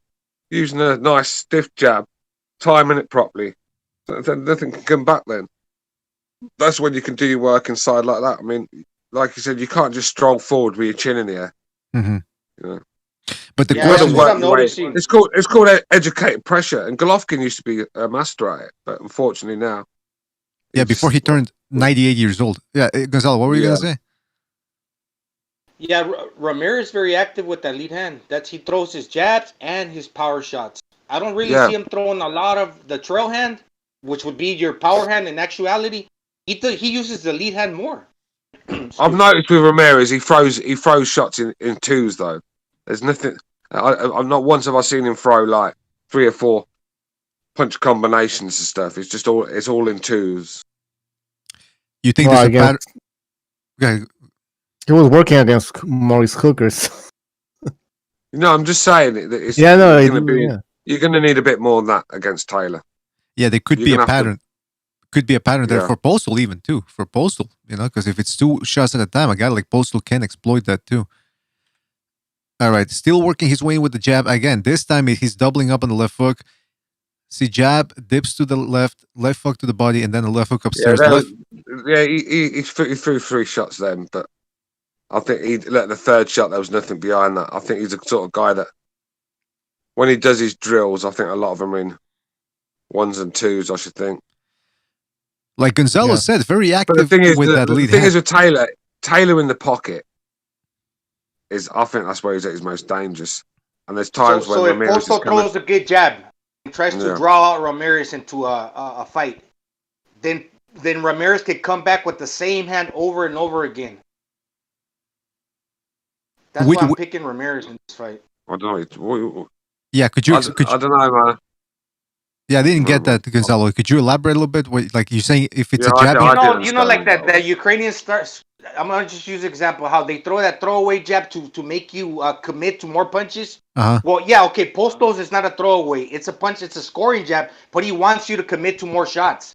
But what Ramirez is gonna do, he's gonna commit with that same lead hand. So he's actually not forcing Ramirez to commit to where he's gonna lunge forward and Postol can keep attacking him when Ramirez is out of position.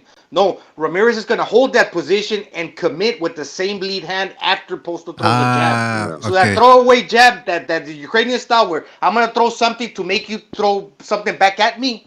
Ramirez is gonna throw something back at him, but with the same hand over and over, and that's the lead hand. That's where his power punch is, the left hook. Yep. But sometimes box is not. Sometimes it's not as simple as that, though. Do you know what I mean? That's what I wanted to say all along, BDA. But I wish I could be more articulate sometimes. I got you. Look, I always said BDA. Just watch that jab, that hooker throws. Just watch it at the start of it again. Look at that jab. He's wondering why he's getting tagged up. Pathetic. But it's like Gonzalo said. It's a jab that he's trying to lure Ramirez in, but Ramirez just jumps in quicker and takes the initiative. That's not a throwaway jab. That's not a throwaway jab where he's not following through with anything. He's not coming through with the right hand behind it. Don't get angry at me. Get angry at Hooker, man. He's the one that's making the mistakes.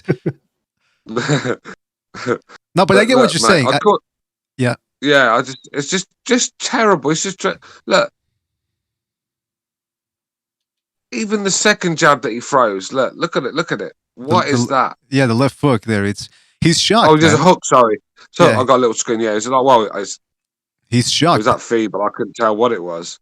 All right, let me move in now. Here, he's done with the left hooks to the body. Now he mixes it up 1-2-1, breaks Hooker's guard there.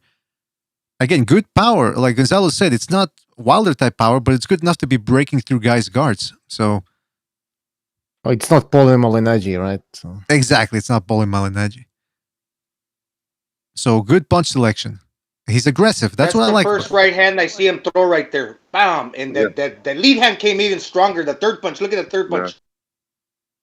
One, pow, pow. 1, 2, 3, boom, boom. And good footwork too. Look how he's planted. See, he's anchored. He's not off balance after the third shot. He's still there, man. And he keeps just following. Nothing's coming back. That's what I'm saying. You can look $1 million when nothing's coming back. It's a bit like fucking O'Hara in Enter the Dragon. He was all good when he was breaking fucking bricks with his head and stuff, but Bruce Lee chewed him up. Oh yeah, definitely. Taylor's stronger, Stu.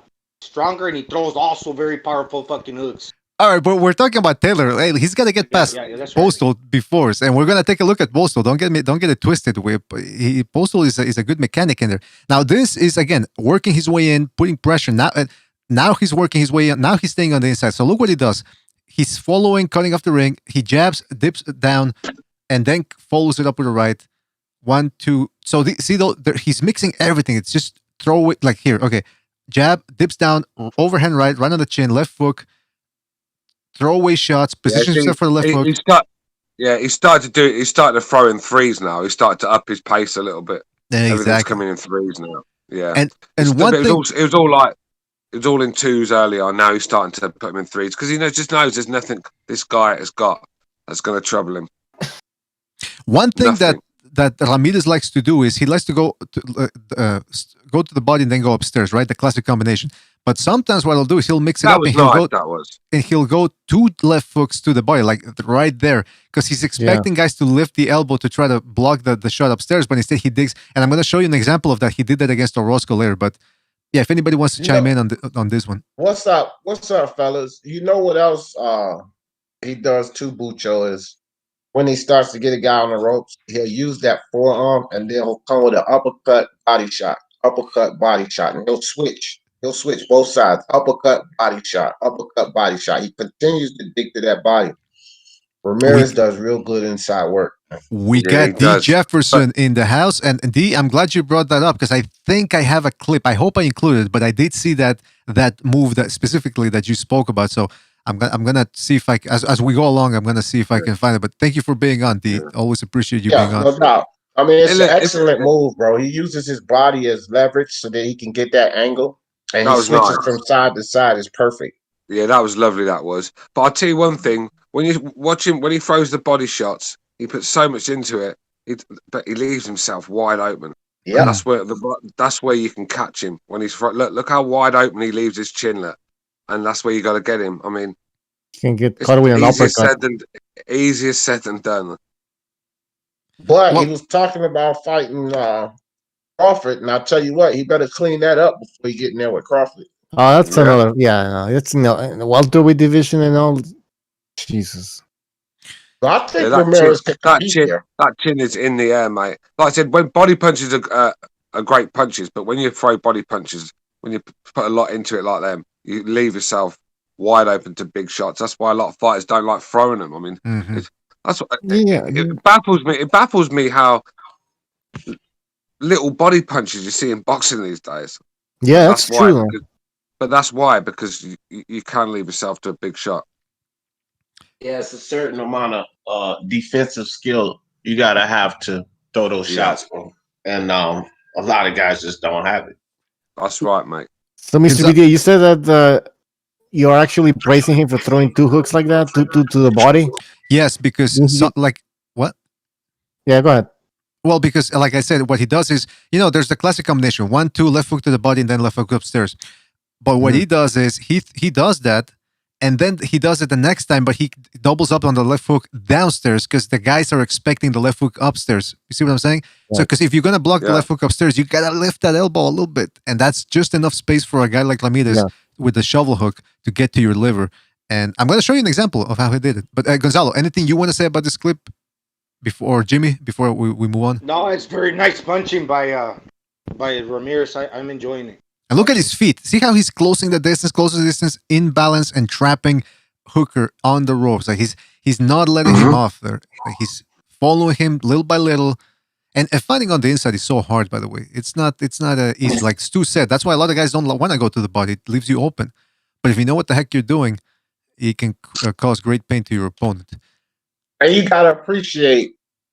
It doesn't look the best. But you do have to appreciate footwork here because of the weight transition. He's throwing punches, but you watch his feet. Watch him. Boom. See that? He's getting his hip turned. Boom. Get those hips turned. That's transitioning your weight good, guys. Yeah.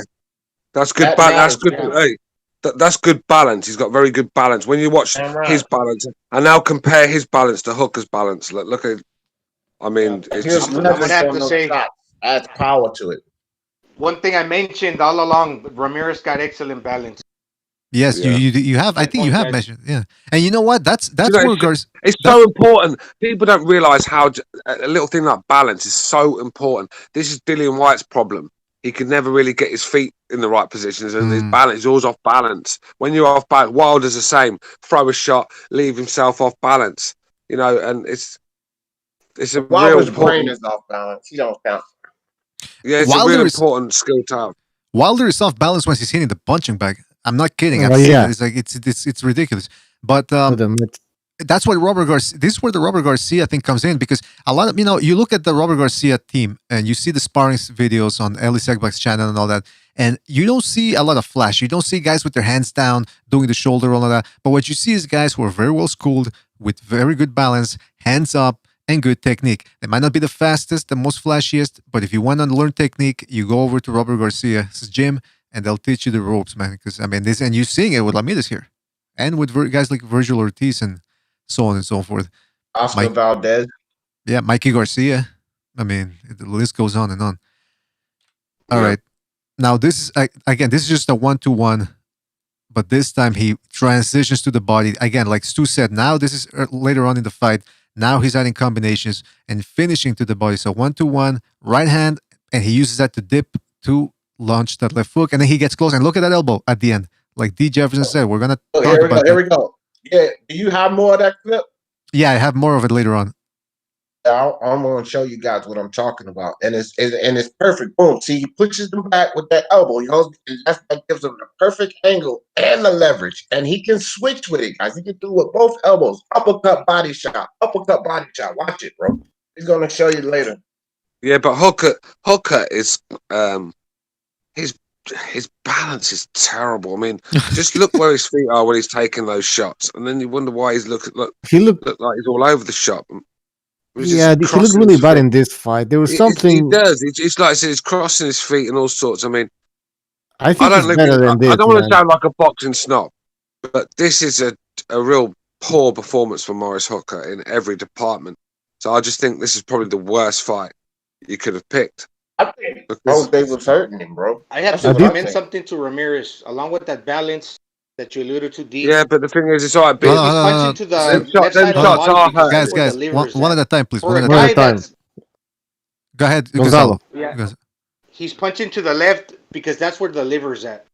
He's actually a right-hander that could punch harder to the right side of the body, but he punches to the left and he keeps committing to the left because that's where the liver's at.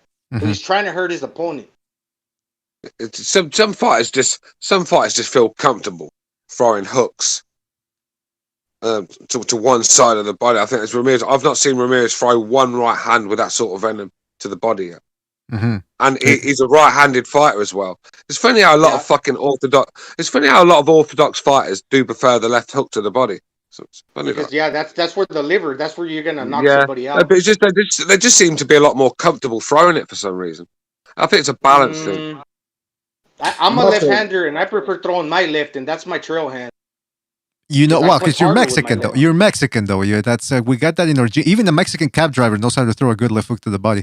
And but it's interesting because Shane Mosley and guys like Nate Campbell, they were the opposite. They wanted to go to the body with the right hand. They would just batter guys, right hand to the body, right hand to the body, right hand to the body, and they would leave them all red. I like throwing the right hand to the body too. I mean, don't get me wrong. I love the left hook to the body because if you plant one correctly, but if you hit a guy with a right uppercut underneath the heart, believe it or not, you can actually stop a guy in there. Not stop their heart, but I would say BDA that because it's maybe not that easy for you, and maybe that's just the way they were developed.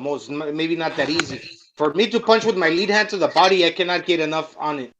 To tell the truth, I actually feel I'm actually a right-hander, but I actually felt more comfortable fighting Southpaw.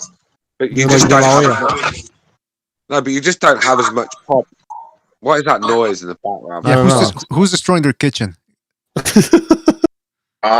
Stu, you were like Oscar De La Hoya. Remember that guy? No, you just don't get as much power in your shots, though. That's the thing. You just can't. It just doesn't. When you're an orthodox fighter, you just can't plant your feet right and get enough power in your shots. It feels more comfortable when you're throwing your shots, if you get what I'm saying. I could see why Crawford likes fighting like that himself. I'm not comparing myself to Crawford, by the way. But you know what I mean? Yeah, I think I can switch it, but just throw a jab. I can throw it. yeah. That's all I can do. After that, I'm like, okay, I feel weird. It goes for most of us. By the way, Tito in the chat says he throws that elbow off for defense like Chavez. Yeah, Julio Cesar Chavez would do that a lot on the inside. He would throw that elbow up. Now here's the power that I'm talking about. Oh, yeah. This is where that was a wicked shot. Look at that was one, a beautiful two, shot. boom. Wow. That was wow. Do y'all know? At that point, yeah. He's hurt. Do y'all know that Jose Ramirez reach is equivalent to Jamal Charlo? No kidding. 72 and a half. 72.5-inch reach, so is Jamal Charlo's. Oh, it's insane. Maurice Hooker's is 78. Yeah, Hooker, he just gave his reach all up in this fight. He didn't even do anything with it. That was a big shot. I bet that. Look at that.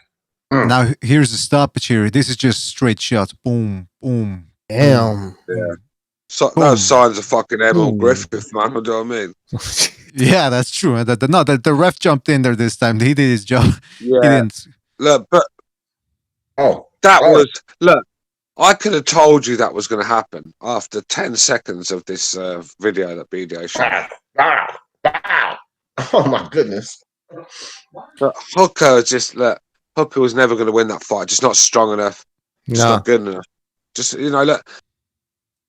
Some of them clips of Hooker, that was schoolboy shit, man. It's amazing how this guy even got as far as he did. That's schoolboy shit. Trust me.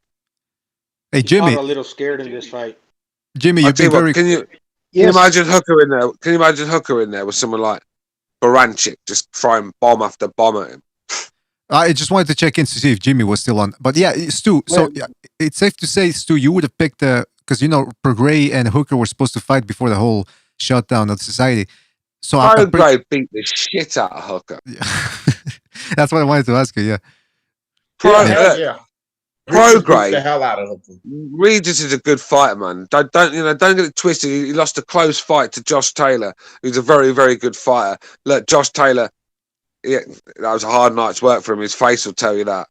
So Regis Prograis is still a top fight. Regis Prograis will destroy Maurice Hooker. I'm glad that fight didn't happen. Okay, that was just another ass whooping for Hooker. Yeah, of course. That was a really close fight, man. I had that fight a draw. It could have gone either way, Taylor and Prograis. Oh, really?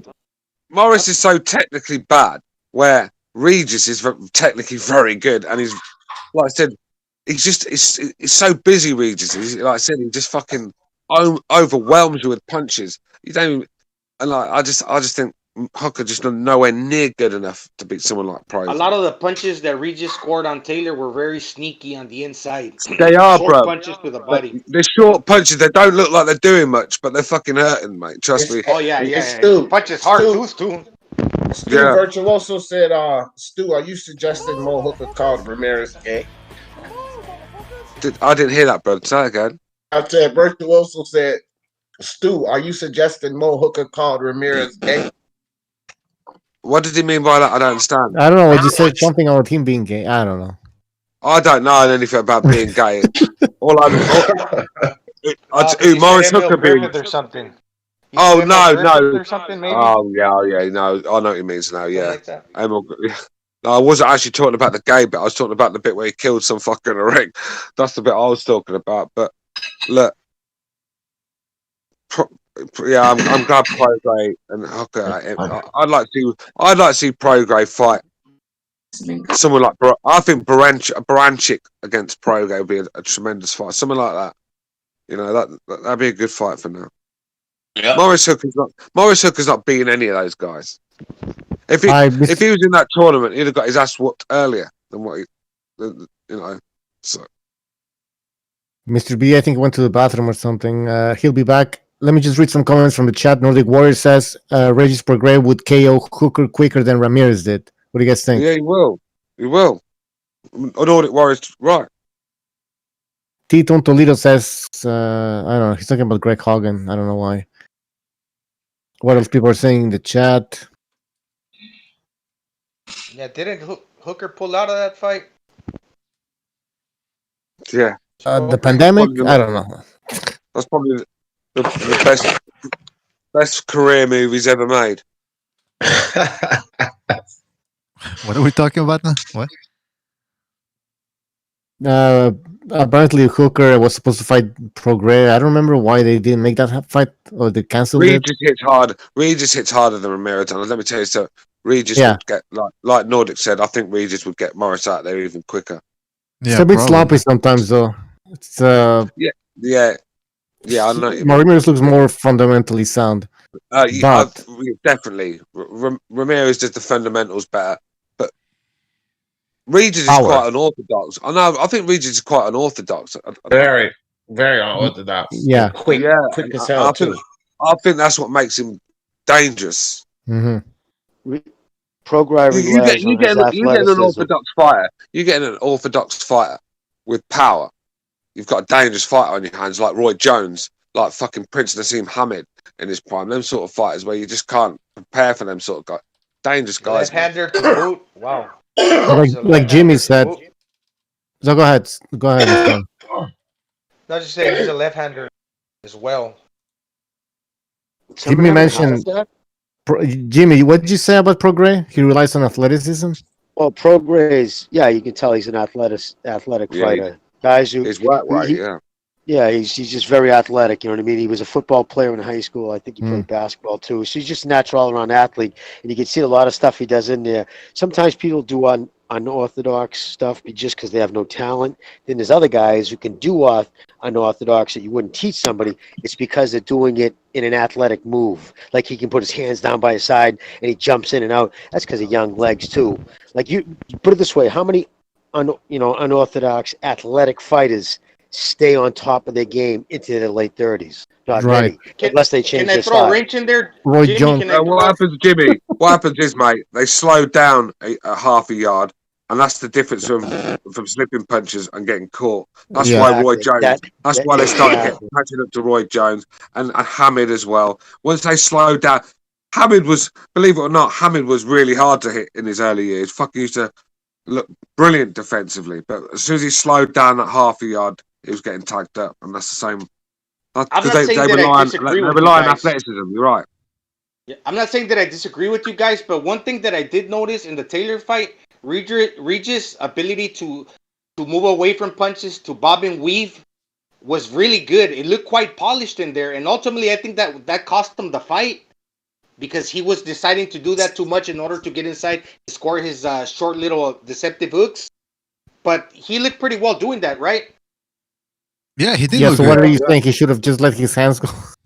He should have let his hands go. But as far as him being unorthodox and like that, I thought he showed a lot of sweet science and polished skills defensive wise by doing that. I bet you if somebody interviewed Josh Taylor, somebody sat down with him, like, where you didn't have to worry about saying politically correct shit. You know what I mean? Be honest with you. He would tell you he would love to be able to have some of those rounds because he missed Prograis. There was a couple of shots. Prograis kind of left his chin up. You could tell Taylor was like, "Fucking damn, I almost got you." The thing is, sorry, Jimmy, go ahead. No, you go ahead, brother. I was just saying the problem with Taylor that fight I found was Taylor thought he could outbox Prograis from the outside, and I just think he was getting outboxed from. I think Prograis was actually looked like he was winning the fight at times when he was at range, but as soon as Taylor stepped into the pocket and started throwing the body shots and the hooks and the uppercuts, he sort of like took over. Yeah, that's when he took momentum. I agree with that. That's right. Yeah. All right. Would you agree with that? Yeah, I agree with that, Stu. I agree with you. I agree with it. I'd say if they fought again, I think Taylor would beat him even better, even more. I think because I think Taylor, with Taylor, I think he knows what he's got to do now to beat Regis. I think Taylor got too in love with his boxing skills, and because Regis is so unorthodox, he's a difficult man to outbox. And before you know it, you're sitting there trying to outbox the guy. Before you look up, you're 4 rounds down to him. So I think that's what Taylor found out the hard way. And that's when he stepped up. He started fighting in the pocket in mid-range, and that's where he started taking over. All right, guys. Taylor does have. Wait, last thing, Gonzalo. Last thing, because we got to get back to the. Otherwise, we're gonna be here all night. Gotta move on. He throws a lot of his arsenal. It covers like he can knock you out with any type of punch, left hook, right hook, upstairs, uppercut. Every sort of assortment of punch he can throw, and he's got knockouts in his 15 pro career with different kind of. Yeah, I hope we see a rematch because that was a very good fight, and I was expecting Prograis. I was expecting Prograis to get knocked out too, because like again, he keeps his hands down sometimes and his chin up, and I thought, ooh, Taylor's gonna take advantage of that, but no, it never happened. Inches. He missed him by inches a couple of times. Yeah, man. You could see by the end of the fight that Taylor was starting to figure it out a little bit more. He was coming closer and closer. Like Stu said, the more he realized what he had to do. That's why I think, because I don't think going into a second fight, there's not much Prograis would do different. But I think Taylor has the ability to. Yeah. You're spot on, bro. The thing is, Taylor can do things differently the next time. I don't think Regis can, because that's Regis all the time, isn't it? What we all saw. the time. And so he's been fighting like since the images. Yeah. All right. This is what I was talking about with Ramirez, where he'll double up the left hook. See how Orozco blocked upstairs the second. He thought the second hook was coming upstairs. That's why he blocked it. But instead, he got a shot right on the liver, on the old liveroo. And boom. That second one's that one hits him right. Oh, that second one's nasty, right under the rib cage. Reminds you of your days with Mickey. Does it remind you of your days with Mickey Ward there, Jimmy? No, because fucking Mickey be laughing at me. He'd always start laughing. Dude, anytime I do it to any of us, he'd laugh at us. Come on. Because he'd always say, dude, you got a flat jacket on. I'm like, fuck, give me your flat jacket. The minute I can get my breath. By the way, shout out to that guy. Hold on, just real quick. Shout out to that guy who just donated for the super chat. He says, with Taylor, Prograis, and Ramirez probably going to welterweight, how do you guys see them fighting against a guy like Porter? That would be crazy, man. Whoa, It's very hard. Hey, look, Sean Porter's a hard night's work for anybody. Anyone. Yeah. And I'll tell you what, if you haven't got the stomach and the heart for it, Sean Porter will find you out quickly. Yep. So look, I wouldn't, if I was their managers, I wouldn't advise any of them to go up and fight Sean Porter in their first fight at 147. Yeah, that'd be insane. Yeah, it would be insane. I mean, look, Errol Spence, a big dude, couldn't keep Sean Porter off of him. So these guys are gonna have to do something special to keep him off of him. But shout out to that guy for his contribution, man. Really appreciate it, and thank you for the good question, man. Good question. We'll talk about more later on. Meanwhile, we've got Jose Carlos Ramirez. His weaknesses, because again, he's not a perfect fighter. He's open to jabs. He's got a relatively open guard sometimes, and dare I say, he might have stamina issues. So this is him getting tagged up by some jabs against Hooker, and again, Hooker, like Postol, tall guy. And he did some good things here, setting him up with jabs there. Again, the jab is nothing punches. Nothing punches, but they're scoring though. And if Postol can keep doing that from the outside, which is his game, it might be game over for Ramirez. Stu doesn't care about jabs. He just brushes them off. Listen, no, if you're gonna throw a fucking jab, it's gotta mean something. You know, the jab's there to take the jab. You can control the fight with the jab. You can't just flick your hand out.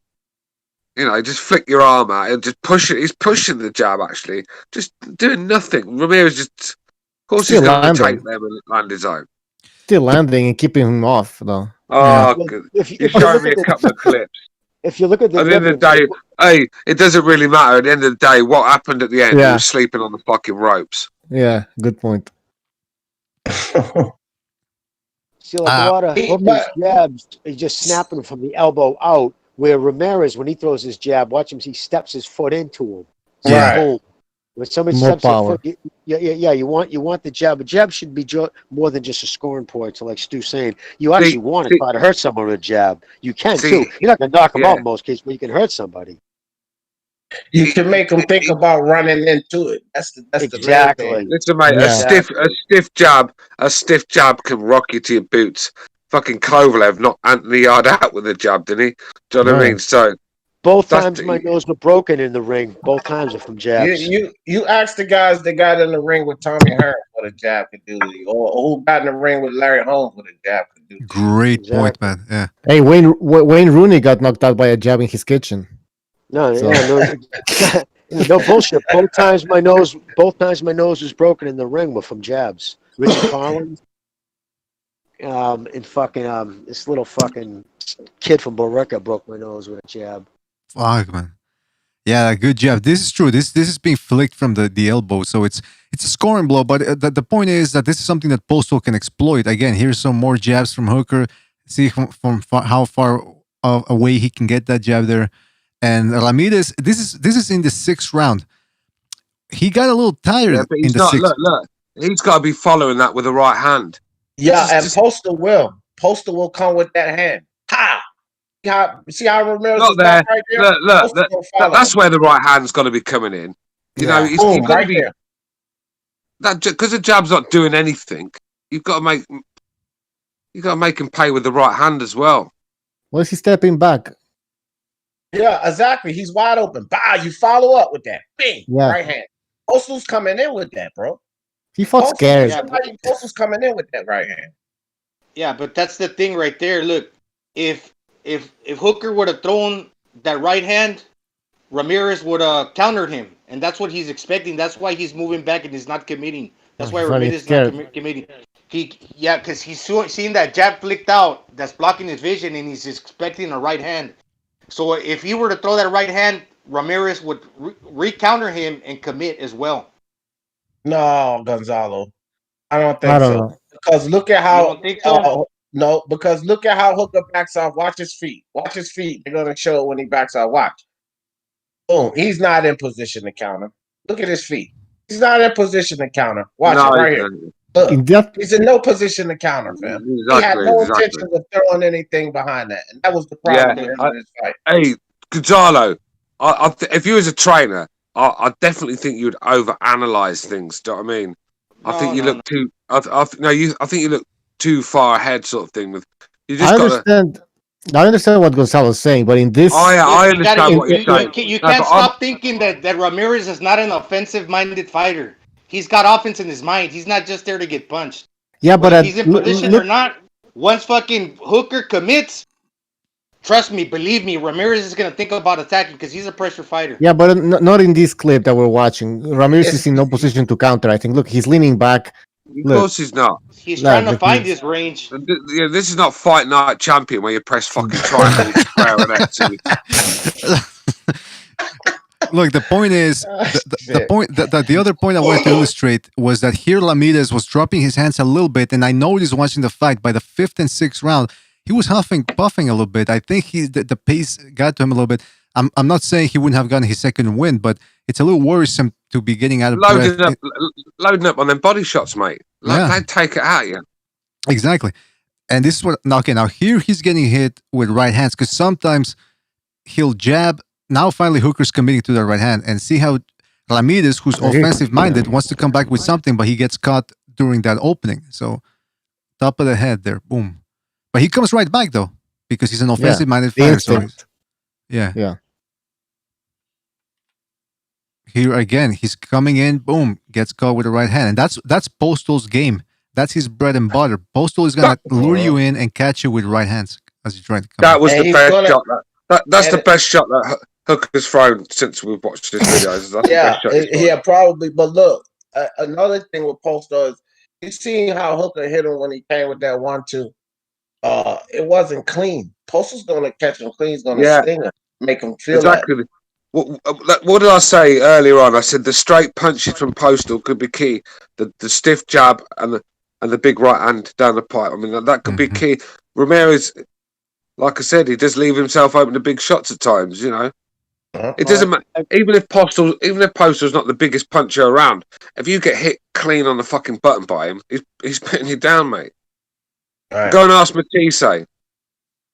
I don't think Ramirez would still be undefeated if Crawford decided to hang around 140. Watching this even more, I'm even more convinced now Crawford would have destroyed Ramirez. But he's very fundamentally sound, Ramirez. You can see he's like Fundamentally so. And the whole thing about him being open for shots, he might have confidence in his chin as well. Yeah, but That's pretty. listen, quality. Gonzalo, let me tell you something now, right? Having Go off. confidence in the chin is the worst mindset you can have because you'll find out quickly that all chins can be cracked. I mean, relying on your chin to win your fights is but not having confidence on your chin and fighting scared like hookers not a good thing either. Listen, you can have confidence in your chin, but relying on your chin to win your fights, no. Just have confidence in your chin until it gets cracked. Until it gets cracked. If it don't get cracked until that point, if you have confidence and you can get your work put in, if you can land your shots, you can take them. Hey, what can I say? I don't have. What about Carl Froch? What about Carl Froch against Groves? Just fucking strolled forward, square on with his chin in the air, thinking who won? Who won? And next minute he's picking himself off the fucking canvas. Yeah, He was dropped to his boots in that fight, man. Do you know what I mean? So you can have the best chin in boxing, you get cracked eventually. Yeah, but Leo Santa Cruz gonna get beat up. To Gonzalo's face as a damn punching bag, and Tank on. I don't even like Tank Davis, but he can't go in there using his face as no punching bag with Tank Davis. Yeah, no, that would be insane. Spark clean out. But to Gonzalo's point, fellas, to Gonzalo's point, you're gonna have a certain degree of confidence in your chin because you see guys like Hooker who he wants to shoot one shot at a time and get out of the way. He doesn't want to follow up. Ramirez is willing to, and he, as we saw before when we were talking about his strengths. Yeah, he's got a couple of holes in his game, but for the most part, he does things right when he's coming in, moving the head, changing the feet positioning just a little bit to dip down. You're going to get hit in a boxing ring. Taking risks. We're just trying to pick apart. You're doing it. We're analysing a video, what he does right and wrong. So we're just picking it apart for that. But look, every fighter gets caught with shots, and it's impossible to go in a fight and not make a mistake for 36 minutes. Well, I think so. Like what Gonzalo said, and I tend to somewhat agree, but I think that not really depending that your chin can take a shot, but to be a little more willing to engage. It's like the problem that I have with it's the same problem that I have with Demetrius Andre. It's like he's already on his way out. Like Hooker right there. He's already on his way out when he's throwing the punch. You're getting no leverage on that. See how he's pulling back already?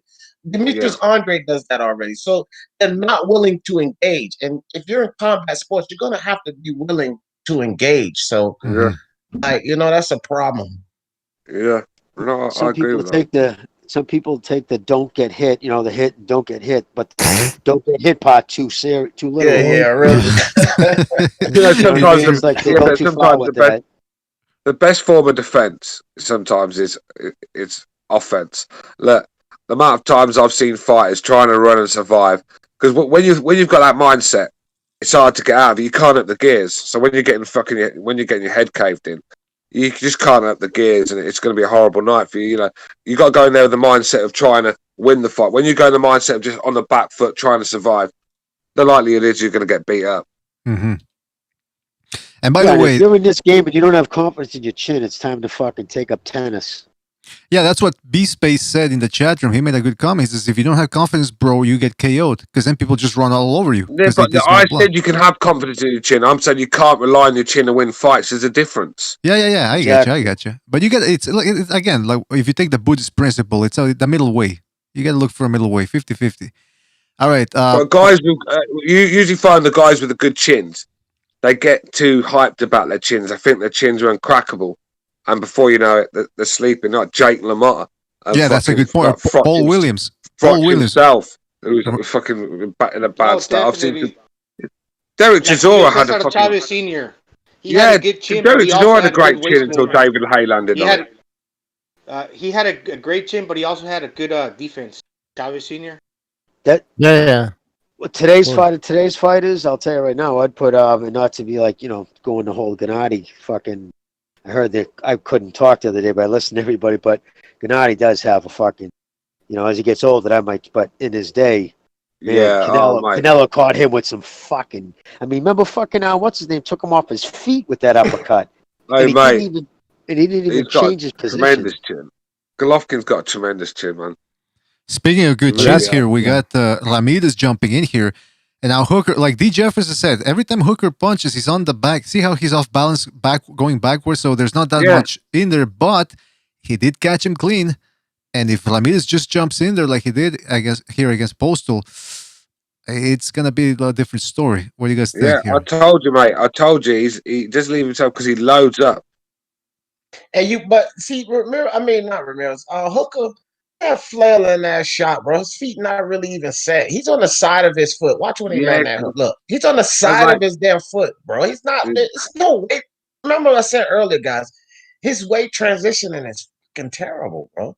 Hey, look, there's no rhythm behind the footwork. None. And you get no leverage on those punches, bro. Doesn't he look like Roberto Duran right there? Fucking Ramirez, the way he's moving back and forth, volleying from right to left. Doesn't he look like Roberto Duran? A little bit. Fucking more like Roberto Guerrero. The aggression. Look at the aggression. Look. Right hand, left hand, the aggression. Look, Side to side. I think it's D. Is it D in the chat that's talking about? Is trying to just look. There's no rhythm in his footwork. It just doesn't move fluidly, does he? It's just all a struggle. It's just like, it's just horrible to watch. Really, it's terrible, man. It is, and it's a shame because with his dimensions, if they had worked on that, like his footwork, bro, he could be terrible. Like he could be a really he's got the physical. He's got the physical attributes to be a very dangerous guy. Yeah. But they just haven't. I don't know what. Just something's not right with this guy. Like I said, there's no pop behind his shots. His balance is horrible. He's just a mess. He really is. And they've got to work on that jab as well, man. You know, that's good. That's a nice bit of work he's done there. That's a nice shot. But there just wasn't enough of that. Yeah, it was few and far in between, especially against a guy that's coming forward and right in front of you. You know. And that hurt Ramirez. It looked like fucking rock Ramirez a little bit, like right hand.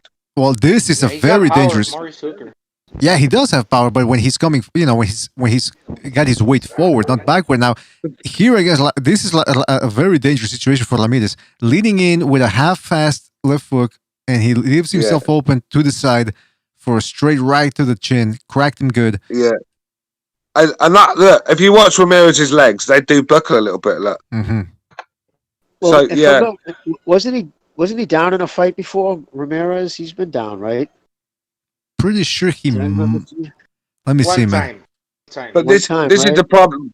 But this is the problem, BDA. When Morris Hooker's gone in there with the mindset of surviving, it's like a defensive sort of style, trying to survive. Because I think he found out early on that he just wasn't going to win the fight.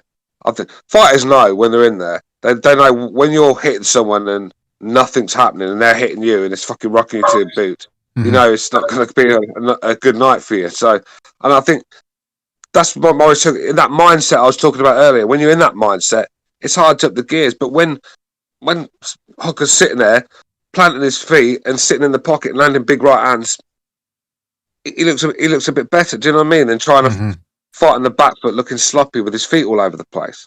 Yeah, that's a good point, man. Yeah, it's about it's Ramirez can do that to you with his pressure. Now we get to Victor Postol with his IT technical guy shirt. He looks like a guy like when you go to talk to somebody about SEO optimization and all that. This is the type of guy he looks like Silicon Valley. Look at his shirt, man. He doesn't look like a boxer. What the fuck is that? But anyway, he's 31 Henry wins. Lundy is an awkward fighter. That's an awkward guy to beat, Henry Lundy. Terrence Crawford had a little issue with Henry Lundy. A little bit. Now, Postol's 31. He's 36 years old. His record is 31 wins, 2 losses, 12 knockouts.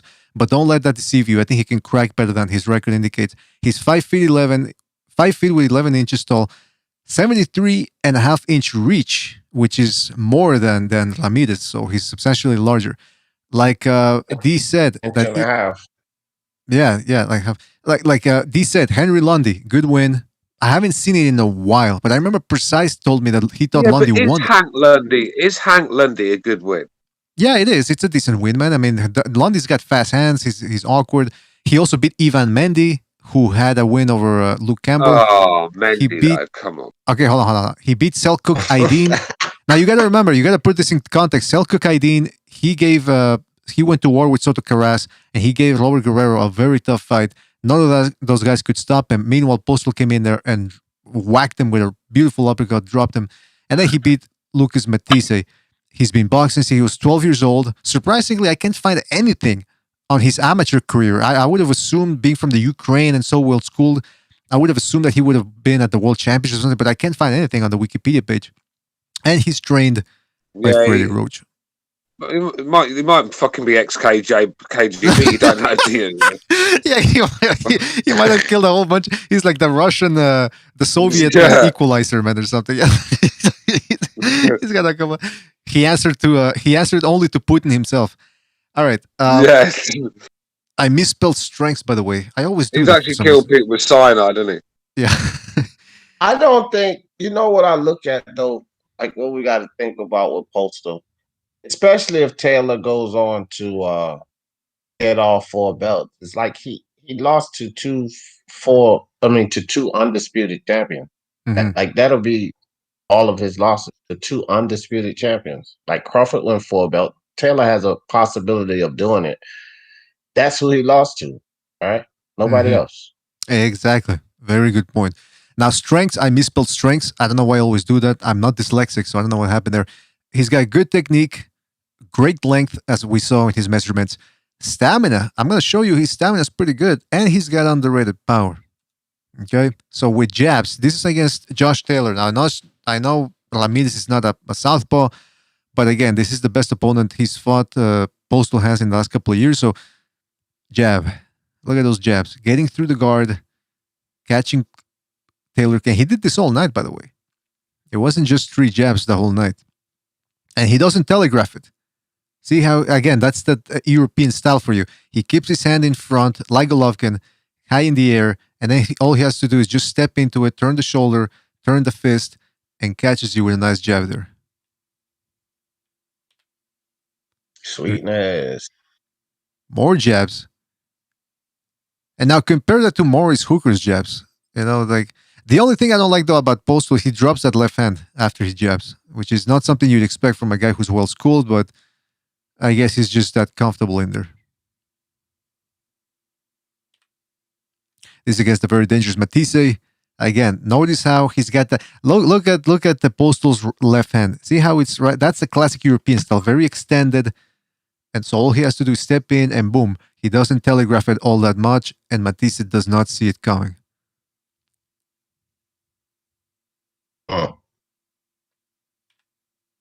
Now the distance, this is where he excels, man. Because you see Matisse was trying to step in. He was off balance. Why? Because Postol just takes a step back, and this is possible mainly because of his great length and his distance. All he has to do is take one step back, and he's way out of the way there.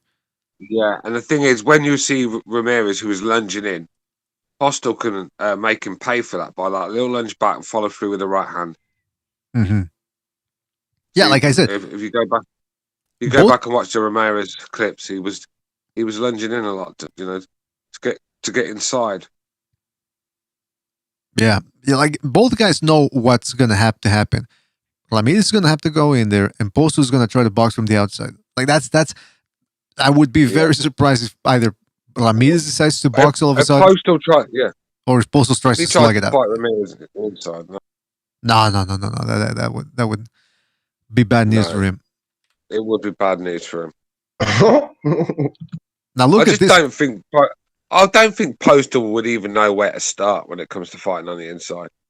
Well, he's not bad at this. I've not seen these clips that you've shown me. This is the first I've seen them.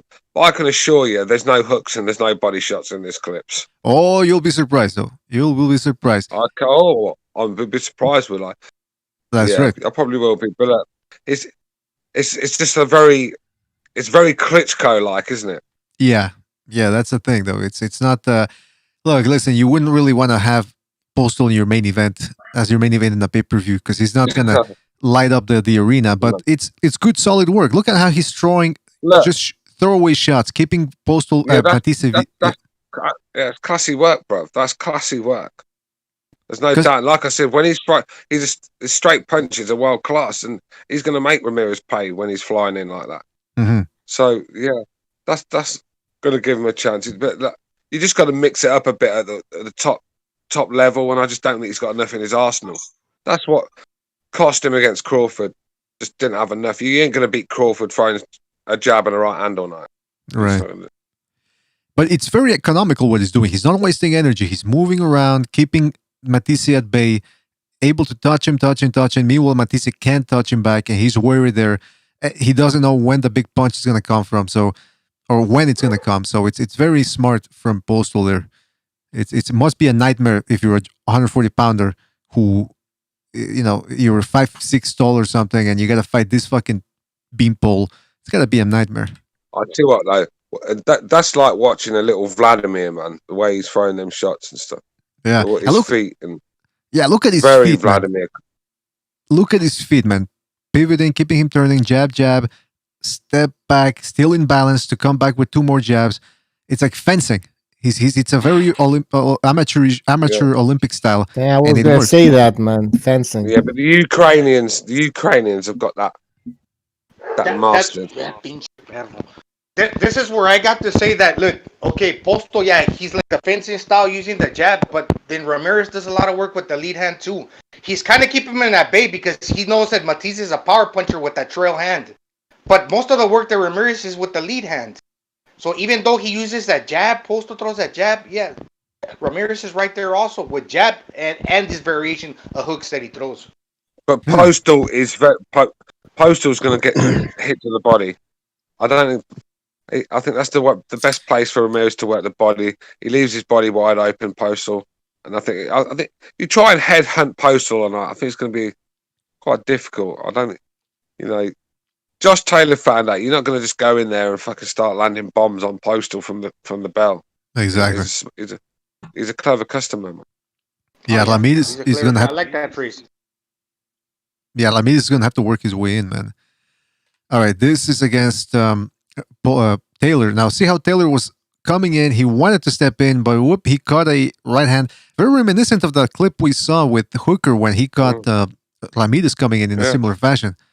But see, he followed Taylor knows the straight punches are coming when he does come in. Yeah. Look, and that's exactly what Postol tried to do. But look at, contrary to Hooker, look at how Postol is in balance. He's coming back with another shot, and he's looking for, look at his eyes. He's watching. He's ready. Look at his feet. He's planted. He's not off balance. He's waiting for Taylor to come in so he can throw something hard. He's very composed, which is something. That's what I'm saying. Yeah, it's not easy to do against a puncher like Taylor, but there was times when Hooker could have made Ramirez pay, but didn't. Where I think Postol probably could. Do you know what I mean? But it's going to be a good fight. I think it's intriguing, isn't it? Now here you can see him at the mid-range throwing combinations. Lead left hook, right hand, another left hook. Uppercut. So lead left uppercut, right hand, another uppercut, and then a jab to keep him off bay. Yeah, that was nice. Very rare you see that from him, though. It's very rare you'll see him throw them sort of combinations. Mm-hmm. But when he wants to, they flow. Yeah, but this is it. I don't understand if he's got it in his toolbox, then fucking get it out. Do you know what I mean? What's the point in buying the tools? You're going to use them at work. Shit. Yeah. Look. Yeah, when he starts flowing, Postol and chucking and jiving, that's where he gets his power because he doesn't hit hard. But you know the phrase when they say just let your hand go and then the power comes. Yeah. Power comes with rhythm. Power comes with rhythm. Yep. Yeah, of course it does. That's it, mate. If you're all stiff and robotic, you're not going to get the same sort of power. Well, look at he might do that. He might get into the exchanges with Ramirez, but ultimately he's 36 years old, and he relies more on his legs to find those moments. In and out. I trade with you, you trade with me. That's a lot of stress on Postol. See, the thing is, though, Josh Taylor's making Postol having to fight because he's swarming him, and he's Josh Taylor's taken Postol out of his comfort zone because even though Postol's got that in his tools, he doesn't like using it, sort of thing. Mm-hmm. It's like he had to bring that out because Taylor made him bring it out, and that's what Ramirez, that's what Ramirez is going to have to do. Make Postol out of his comfort zone, and then I think once you get Postol out of his comfort zone, I think he runs out of ideas. Yeah, maybe, man. No, I sent that twice. Sent Say that again, bro. twice. No, my bad. Huh? No, I was sending something to Bucho, but I sent it twice. I didn't mean to send it twice. Hey, Bucho, check that out. Because we were just talking about Postol. Yeah, that's some good odds, man. You see that? 91. Yeah.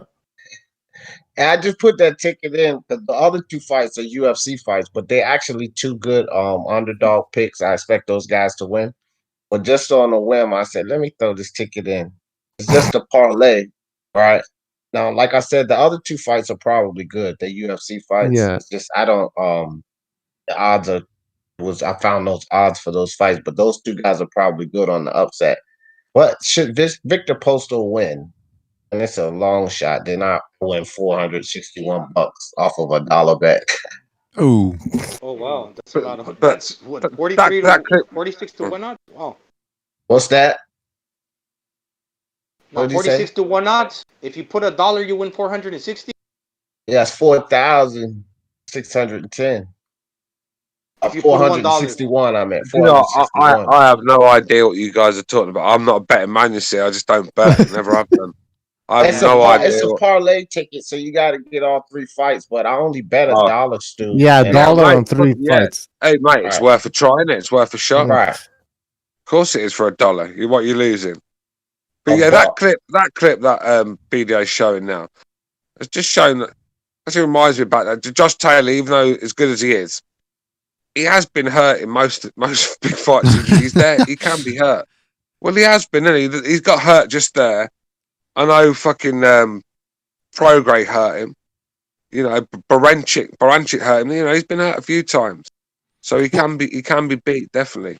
Well, in do this, you know that fight with Josh Taylor was Postol's best performance ever from him, and unfortunately he didn't get the nod. You know, he lost, but it was his best performance. mm-hmm. And you know what else, Stu? Look at this setup here, right? When Postol first, he comes with that jab, and then he fought boom, dab, yeah. That's what I'm thinking with Hooker. Like, why didn't he follow with that? Because Postol, boom, jab, bing, he comes back with it. And that's what I'm saying. Like, if that was Postol where Hooker came with that, the Postol's gonna follow up with that. It's gonna be something nice, just like that. You know what I mean? I don't know what Josh Taylor was doing there when he took that first right hand. I just what was he thinking? Look, he sort of like turned away. Look, watch it again. Look, he sort of like turns away and just doesn't even look. Yeah, he's backing up. Well, he got pushed to the side with the right, and then he got. But he's because I can't. Yeah, because I've got. I just see. It's a bit weird, He was man. Why thinking we do of that? his offense, but he couldn't find his offense. He couldn't. Well, but the think thing of is, to throw what since he offense? You got can't back throw up. a shot from where he's standing there. I mean, you're not going to land anything standing side on either like that. But Before that, it's a bit he strange. didn't find the shot to throw, so he had to back up. Yeah, he's Hey, on back. paper, is this fight supposed to be close? Because I'm looking at the odds, and it's like Ramirez 7-1 favorite, Postol 4-1 underdog. Oh, yeah. I'll give you the odds on my site real quick. 4 to 1's not bad on Postol. Really? I thought it was 4 to 1's Victor 4 to 1. Postol, it's a Jose Ramirez is a minus 850. Victor Postol plus 525. So yeah, it's about 3.5 to 1. Yeah. Well, let me tell you something, man. Look at this right hand here. I mean, it looks a little sloppy, but he was able to stun Taylor, who again he's backing up with drops his hands there. I think he was trying to parry the shot. He can crack Postol, can but that's a shot a lot of them Ukrainians throw as well. Usyk is a looping right hand, and the Ukrainians are quite good at that. It's a shot where when the straight punches are not working, they start to, like Usyk did it with Bellew. I mean, I think Bellew was working him out when he just was throwing the straight punches, but once Usyk started to loop him, that's when he started to catch up to him, sort of thing. They're very clever Ukrainian fighters, aren't they? Yeah, he hurt Josh with that one. Yeah, what happened was he was trying to set him up for the right hook landed, and he was trying to follow it up with a left hand again, like we saw in the other clip. But it actually ended up getting tangled. And Taylor this time is the one that clinched. Usually Postol's the one doing the clinching. Yeah. All right. Postol's a knockout. Yeah. Because Taylor's expecting the straight right down the pipe, but he looped it Round the guard, nice shot. Now this is when he dropped Matisse and stopped him. Yeah. But what interests me more is the footwork. Again, very economical.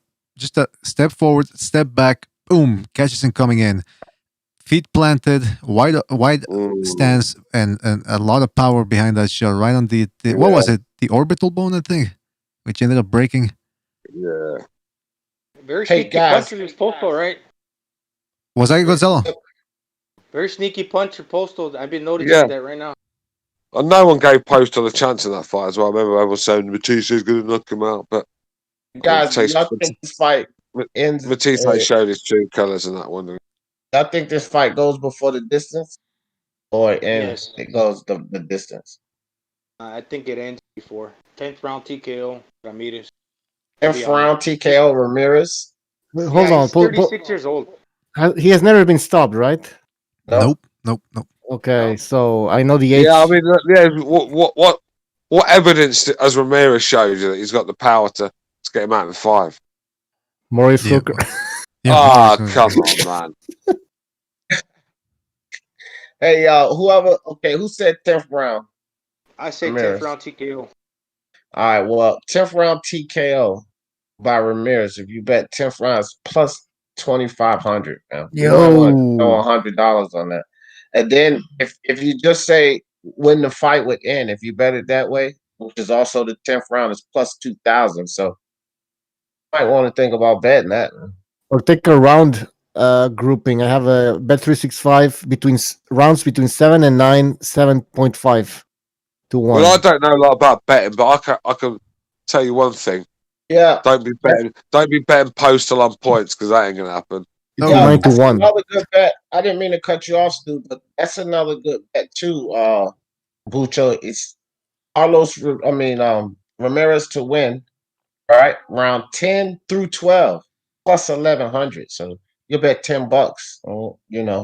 Yeah, and make out really good on that. Yeah, if there's going to be a stoppage in that fight, I'd say it would be Ramirez the latter rounds, but yeah, Postol's not going to get the nod on the cards. Not enough. Well, you see, shit. I'm gonna start gambling again. Here you see Postol landing that right uppercut on the Turk, and he beat him up for about 11 rounds, and then finally unleashed with it. So he's got a good amount of power, man. Yeah, and Matisse is not that durable, though, is he? Let's be real. No. So Stu, you said no way. You don't see Postol no way winning by decision, huh? Yeah, because do you think that's going to happen? You know, So Ramirez is a popular guy, mate. He's got the right people backing him. Do you think they're going to let? Do you think they're going to let Postol come over and nick it on the cards? No. That's my point. Mate, he could win it on our cards, but our cards don't matter, do they? No. Yeah. By the way, ticket I put in, I'll tell you that. That Postol Taylor fight, the cards were insane. One of the judges gave it 119 to I don't remember 19. Yeah, mate. He should never judge again. Yeah, that's disgusting, man. Well, I was in Scotland. He should be on the scrappy with Adelaide Bird. Yeah. They probably paid that judge with haggis. Postol punches, man. Yeah, look at this. Just a nice little combination. Throwaway shots, and then boom, the big shots come afterwards. See, throwaway. Big shot. That last right's pretty pathetic. Yeah, but and you know what, BDA? He don't telegraph his shots. He just throws them very nonchalantly, but they got enough on them. Well, actually, Jimmy says he doesn't like the right hand. Which right one? Hand, watch his back right leg when he throws the right hand. The last right before the change. See it? See his right foot pull away as he's throwing the right? Yeah. Yeah. See him come up off the ground? There's going to be nothing on that. See that one? Right before the... You know what? You know why that is? Because throwing hooks... Throwing the hooks just doesn't come natural to him, man. But that's an extra shot. The cherry on top. He just couldn't get it done. There's another extra shot. Yeah, right there. Those exactly. But that last one was, I don't know. He's lucky. Fucking, he was so off balance on that. Yeah, that last one, he could have got caught right there. That's something Mankar does. Yeah, he hangs in just a little too long to admire his shit. Yeah. That's what Maurice Hooker was for. Now, this is what I'm talking about stamina, because this was the last round, And he actually he finished it strong, man. I guess the younger guy. So Postol is all them Ukrainians are fit. Usyk, look at the shape he's in. Klitschko, Lomachenko, this guy Postol. They fucking live boxing. Man, Postol was chasing fucking Crawford all around the ring in that last round. While Crawford was sticking his tongue out his mouth, Postol was still chasing him fucking down. His energy ain't going nowhere. Them guys are fit, mate. Them guys are fit. Really? Yeah, but I think he learned from that. I think he learned from that. I think he learned from that. No, I'm not down in Postol over it. I'm just testing to his energy levels because he was chasing Crawford all around. Even still, you know what I mean? Mm-hmm. I was really just talking about energy. I was really 12th round. Yeah, I was impressed with Postol in this Josh Taylor fight. I thought he fought a brilliant fight. Mm-hmm. You know, I really did. I mean, that fight against Crawford, terrible. It really was, man. I mean, it's just the worst. He picked the worst moment to perform like that, didn't he? Yeah, the worst. But thankfully, not a lot of people saw that fight. 35,000, you said, pay-per-view buys? Eesh. Yeah, well, pay-per-view, bro. That was fucking pay-per-view, man. Yeah, it's insane, man. That was more insane than Crawford can pay-per-view, because at least Crawford now he's been on the Joe Rogan show and all that. But back then, like Postol Crawford pay-per-view, geez, Luis. How is Amir Khan still conning a living out of boxing? It's amazing. Well, somebody up there likes him. Khan, he thinks he's some pay-per-view star, man. Oh, God, man. He just tweeted something, actually. He said, Joshua gets my leftovers. I don't know if he's talking about his wife or something. But... Oh. When did he say that? When did he say that? Let me check. I posted it on the communities. Oh, that was years ago he said that. Well, he just retweeted it. Oh, has he retweeted it, did he? I reckon Joshua must have slipped his wife a fucking... August 17th. Okay, Joshua got his family out, didn't he? Yeah. He must have done, man. Khan's not letting it go. Khan keeps talking about it, so something's gone down. Hey, by the way, they're saying that speaking of 140 pounders, Ivan Baranchyk versus Jose Cepeda on October the 3rd. Cepeda is the guy that gave Ramirez fits, and Baranchyk is that fucking, what was he from? Belarusian powerhouse. Yeah, very Belarus, strong. Yeah. He beat Jose Pedraza up pretty good too. Yeah, Cepeda. Yeah, that's true. I ain't gonna watch it. Oh, okay. Here's one you're gonna love, Jimmy. Julio Chavez Jr. versus Mario Abel Casares, September 25th in Tijuana, Mexico. So that's gonna be a fantastic. The return of the prodigal son, Julio Chavez Jr. Well, what about fucking that mega fight between two Mexican greats? They're in talks right now, Andy Ruiz and fucking Arreola. Oh shit! You had me listening. He said two Mexican greats, and I'm thinking, who? They're gonna have him fucking. They'll have him standing in the corner, and then they'll put a fucking jelly donut in the middle of the ring. Whoever gets to it first wins. Oh, come on! Oh, man. Fucking Ruiz. Some of the shit Ruiz has said recently, I've lost a lot of respect for him. The WBC will make a belt for that fight. I'll have a fucking cake on it or something. He said, Jimmy.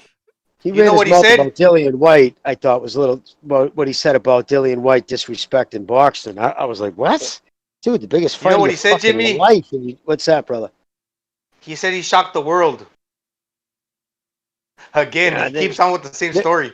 Like, He sure he didn't mean he fucking ate the world. Oh.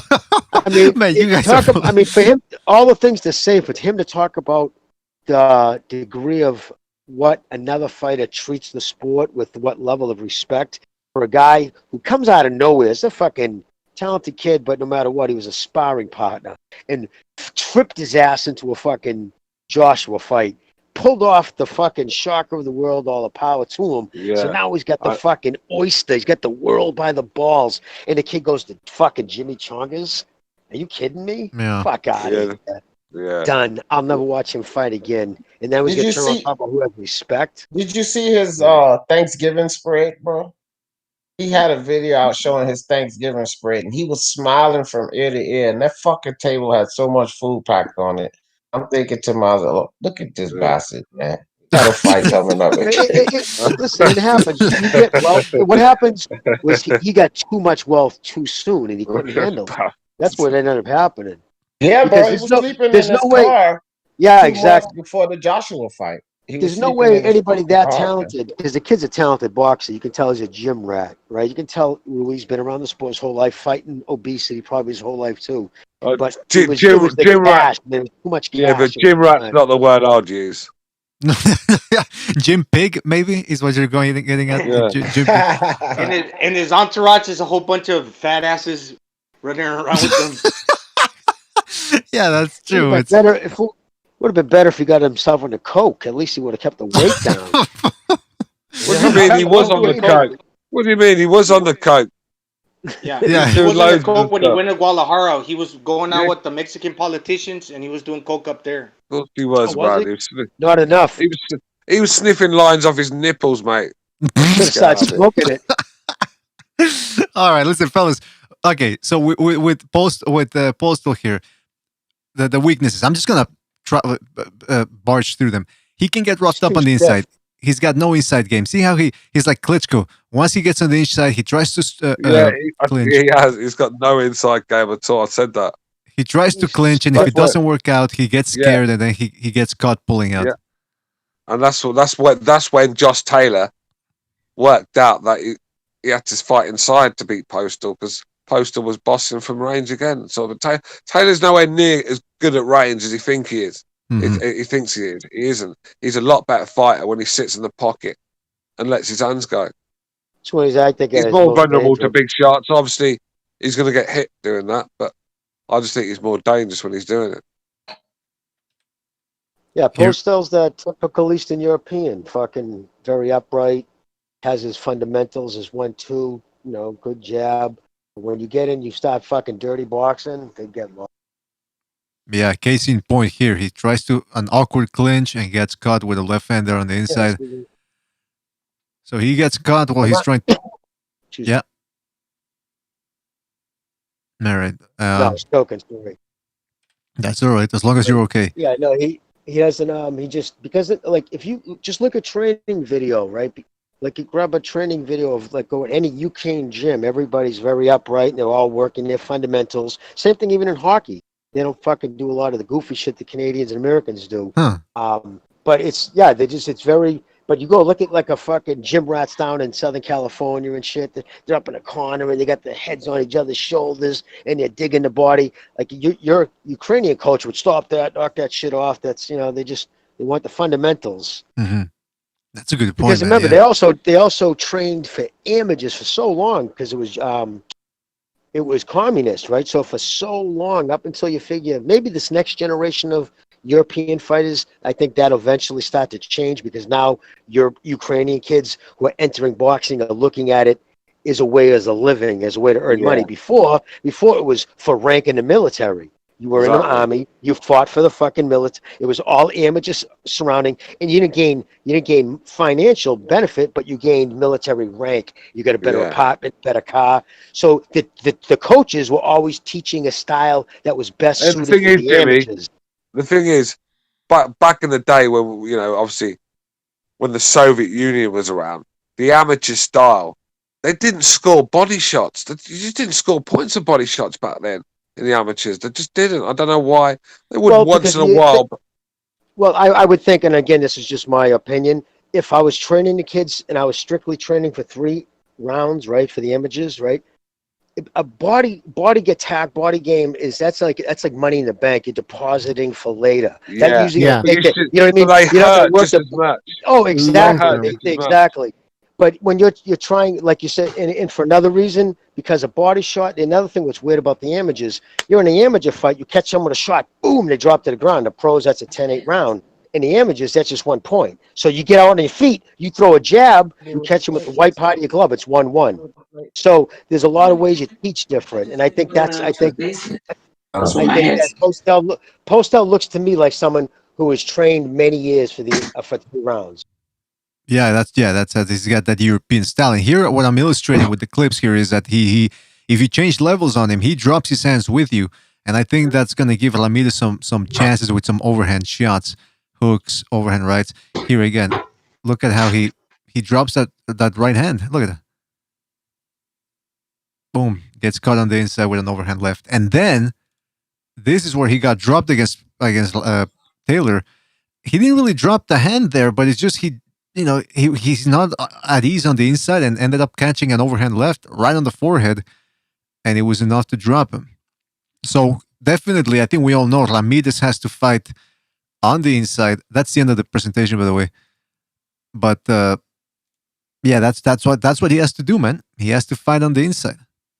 No ifs and by the way, could you guys see the clip that I was showing, or did I shut it off beforehand? I think it went off. No, but before, were you guys seeing the clips that I was talking about? Or? Yeah. Oh, go. I've seen it before. All right. So I think, look, at the end of the day, we know what both guys have to do. Postol is gonna want to keep it on the outside. Ramirez is gonna have to come forward. Now the question then becomes: can Ramirez pull it off, or does Postol have the legs to keep doing what he used to do back in the day? Let's go with some official predictions before we get out of here, fellas. Let's start with Stu. Official prediction, police. I'm gonna go with.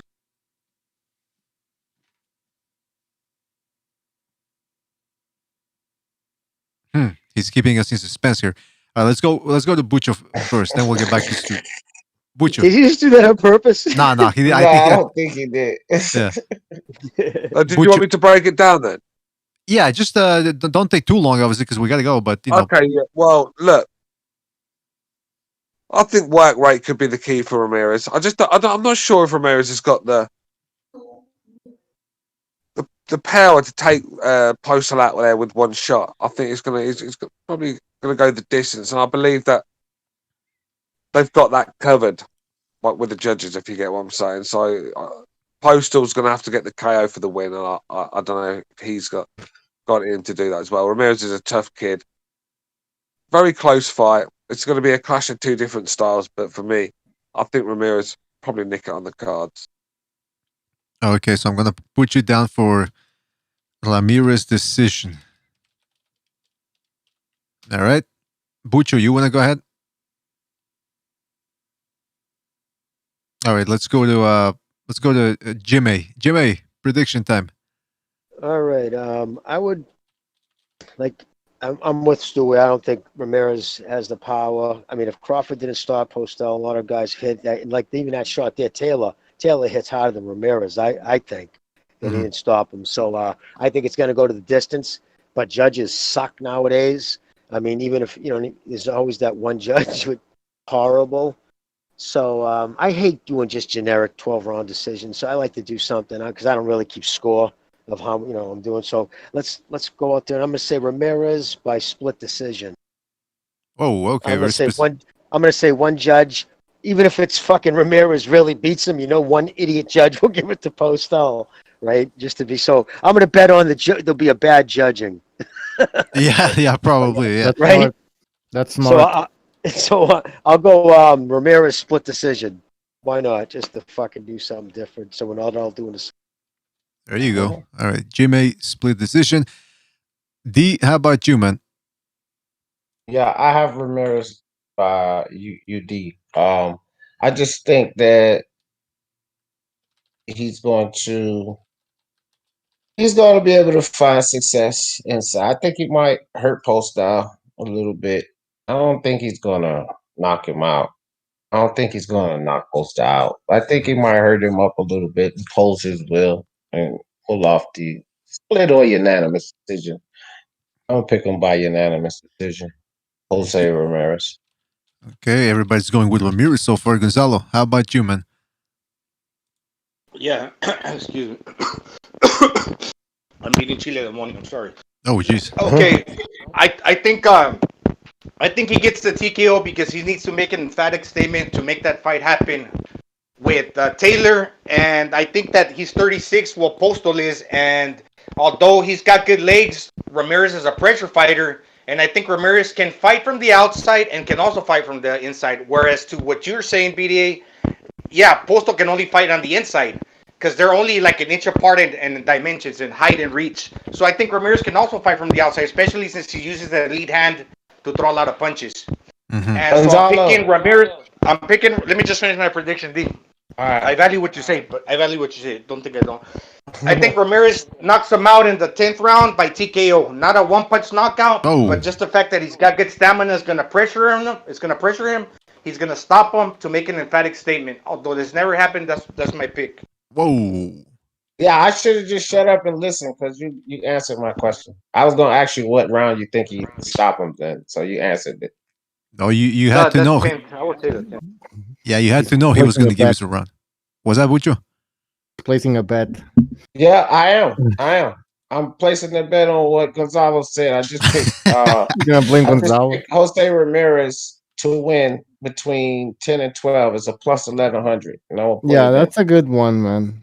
I'll put it in. It's on you. I hope you're right, Gonzalo. We're gonna win. I'll see you. Right. Sorry. Yeah. I'm gonna go with Ramirez by stoppage, referee stoppage. Like Gonzalo said, I think it's gonna be an accumulation. I think Postol has a decent chin. I don't think he's gonna go out with one punch, but I think the referee is gonna intervene and stop the fight. That's a good point, Bucho, because we also got to remember that he's a good finisher. And he might not knock him out, but yeah, the referee might step in. You just need the ref to step in. Yeah. Has Postol been stopped before? Never. That's the thing. But he's 36, so maybe that's finally. So you're going on against the legs and the pressure of Ramirez. Yeah. Accumulation. Good pick. Good pick. Hey, Gonzalo, I just put your bet in just on a 2-fight parlay now. So I only need 2 of these fights to happen. That one UFC underdog pick plus that fight you picked. So if they both happen, if Ramirez knocks him out, I win $131 off of a buck. And that'd be thanks to Gonzalo. Hook me up with 50. I got you, buddy. I got you. Thank you. All right, fantastic. Well, there you got it, guys. I mean, we've got some bets going on here. I'm gonna go with Ramirez. Very close decision. It's a bit of a risk because you never know. Like what Bucho said, you got Postol who's 36. You don't know how he's been training. You don't know how both guys have been training. You know, especially with the whole COVID thing. The fight was postponed twice. It was supposed to happen twice earlier this year. So you never know how he can play with a guy like Postol, screw up his rhythm a little bit. Maybe he hit his peak a couple of weeks early in camp. I don't know. But I'm gonna if they both show in shape, I'm gonna go with Ramirez by close decision. That Postol is no pushover, and I think he's gonna catch Ramirez coming in. And I'm very excited for this fight, man. Very excited. So thank you guys. Yeah, thank you guys for joining us, man. Really, really appreciated it. This was fun. Very entertaining to hear your guys' take on the clips that we showed. Get different opinions. Really, the only guys who are picking Ramirez by stoppage are Bucho and Gonzalo. So we'll see, man. I know Bucho took a risk when he picked Fury by stoppage against Wilder. Maybe he might be right again. You never know. I hope they are right, because me and Gonzalo will be $81 richer, and Gonzalo will be $50. Oh, he's down. I'm just kidding about the $50. It's all right. I appreciate it, Dodin. No, I'll send it to you for real, but it's just $50. Didn't he? Bucho picked Canelo by stoppage too to stop Kovalev too, didn't you? I think Bucho did.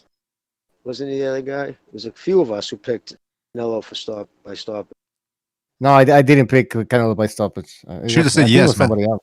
You should have said yes. I should have lied.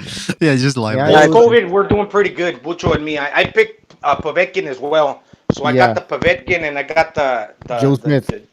Joe Smith Jr. Yeah, we got that one. Yeah, nice. Post-COVID era. I didn't have that pick in the second fight. Do y'all pick Povetkin again? No, I wouldn't. Yeah, I don't think so. I think he got one upset in him. Because I missed that show. Can I make my comments on that whole fucking fight? It drives me crazy, man. You go on Twitter and you see people or the LDBC lining up to like fucking berate Dillian White. Like, the fuck you people talking about? That dude was winning his fight. and he got KO'd. And Povetkin is a seasoned, like, fucking, what's his name tweeted, a seasoned heavyweight. He said it perfectly. Caught him on a fucking perfect uppercut by a heavy-hitting seasoned heavyweight. Yeah, punching and see coming. It can take him out. It wasn't like, whereas Wilder, man, let's be honest, he was fucking getting beaten like a stolen car. That's what I said.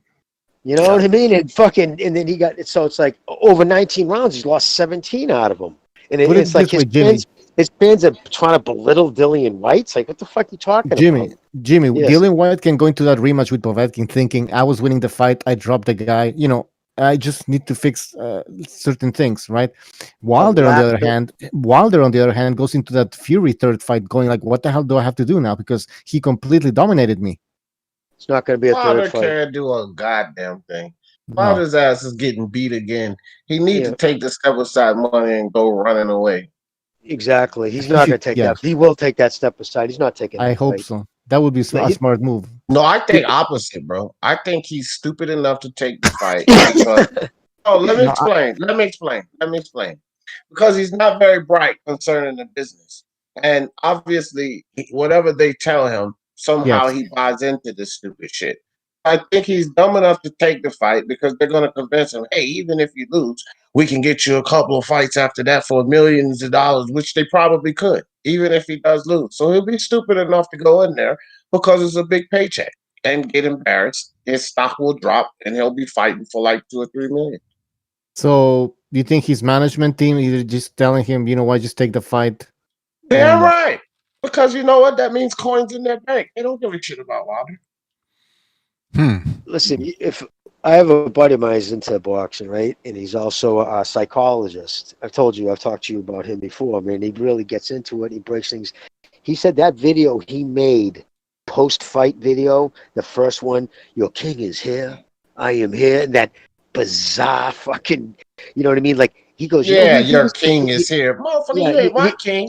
Exactly. But he said, like a royal jester. Like, get the fuck out of here, you clown. When you do something like that in a room by yourself, listen, I understand it's like he said, you're looking at it as a video.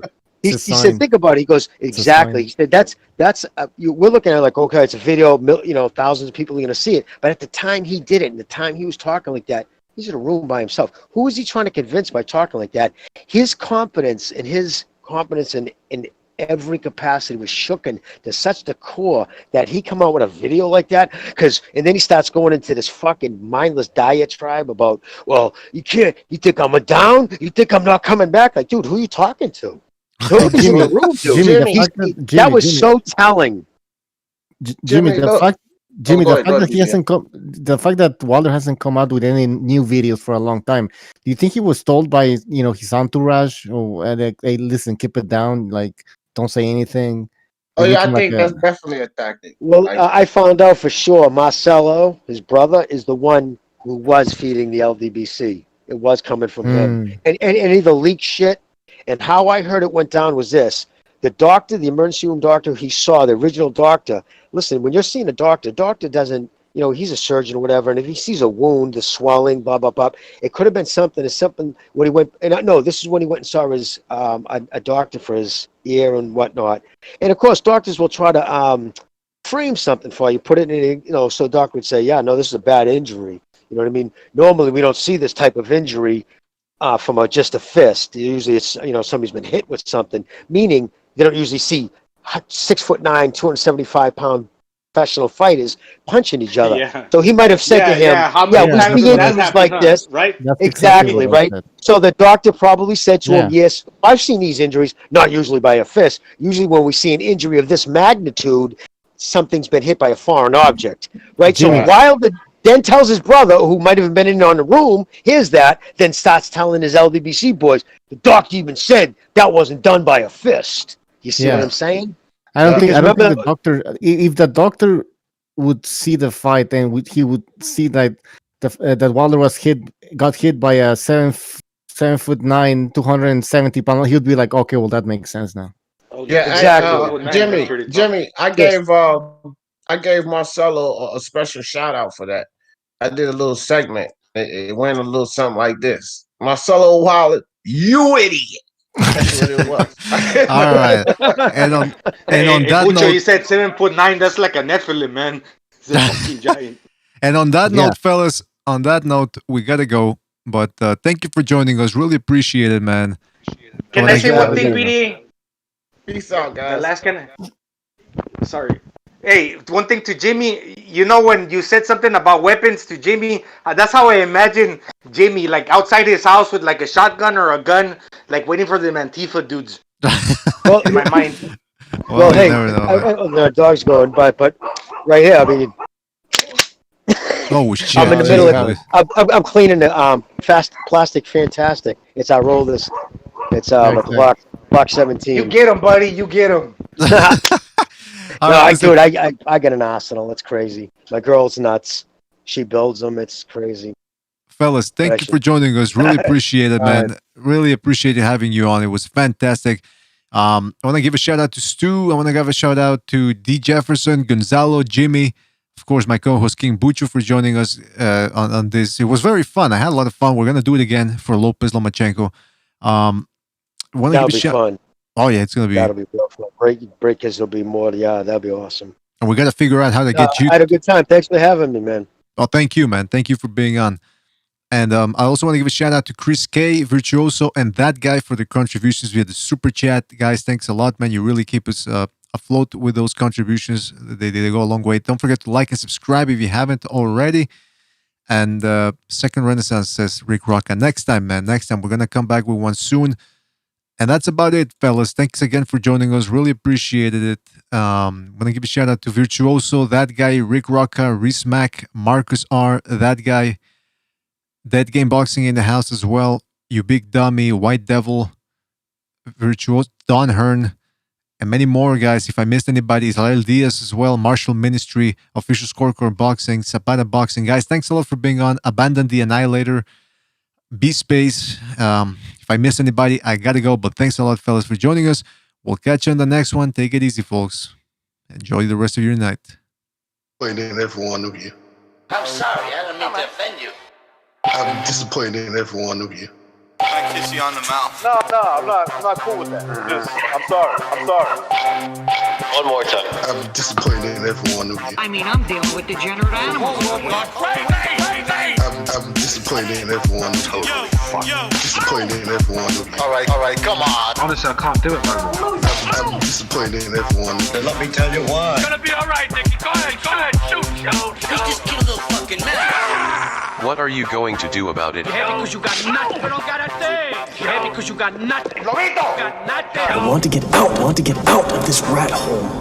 I want to get online. I need BDA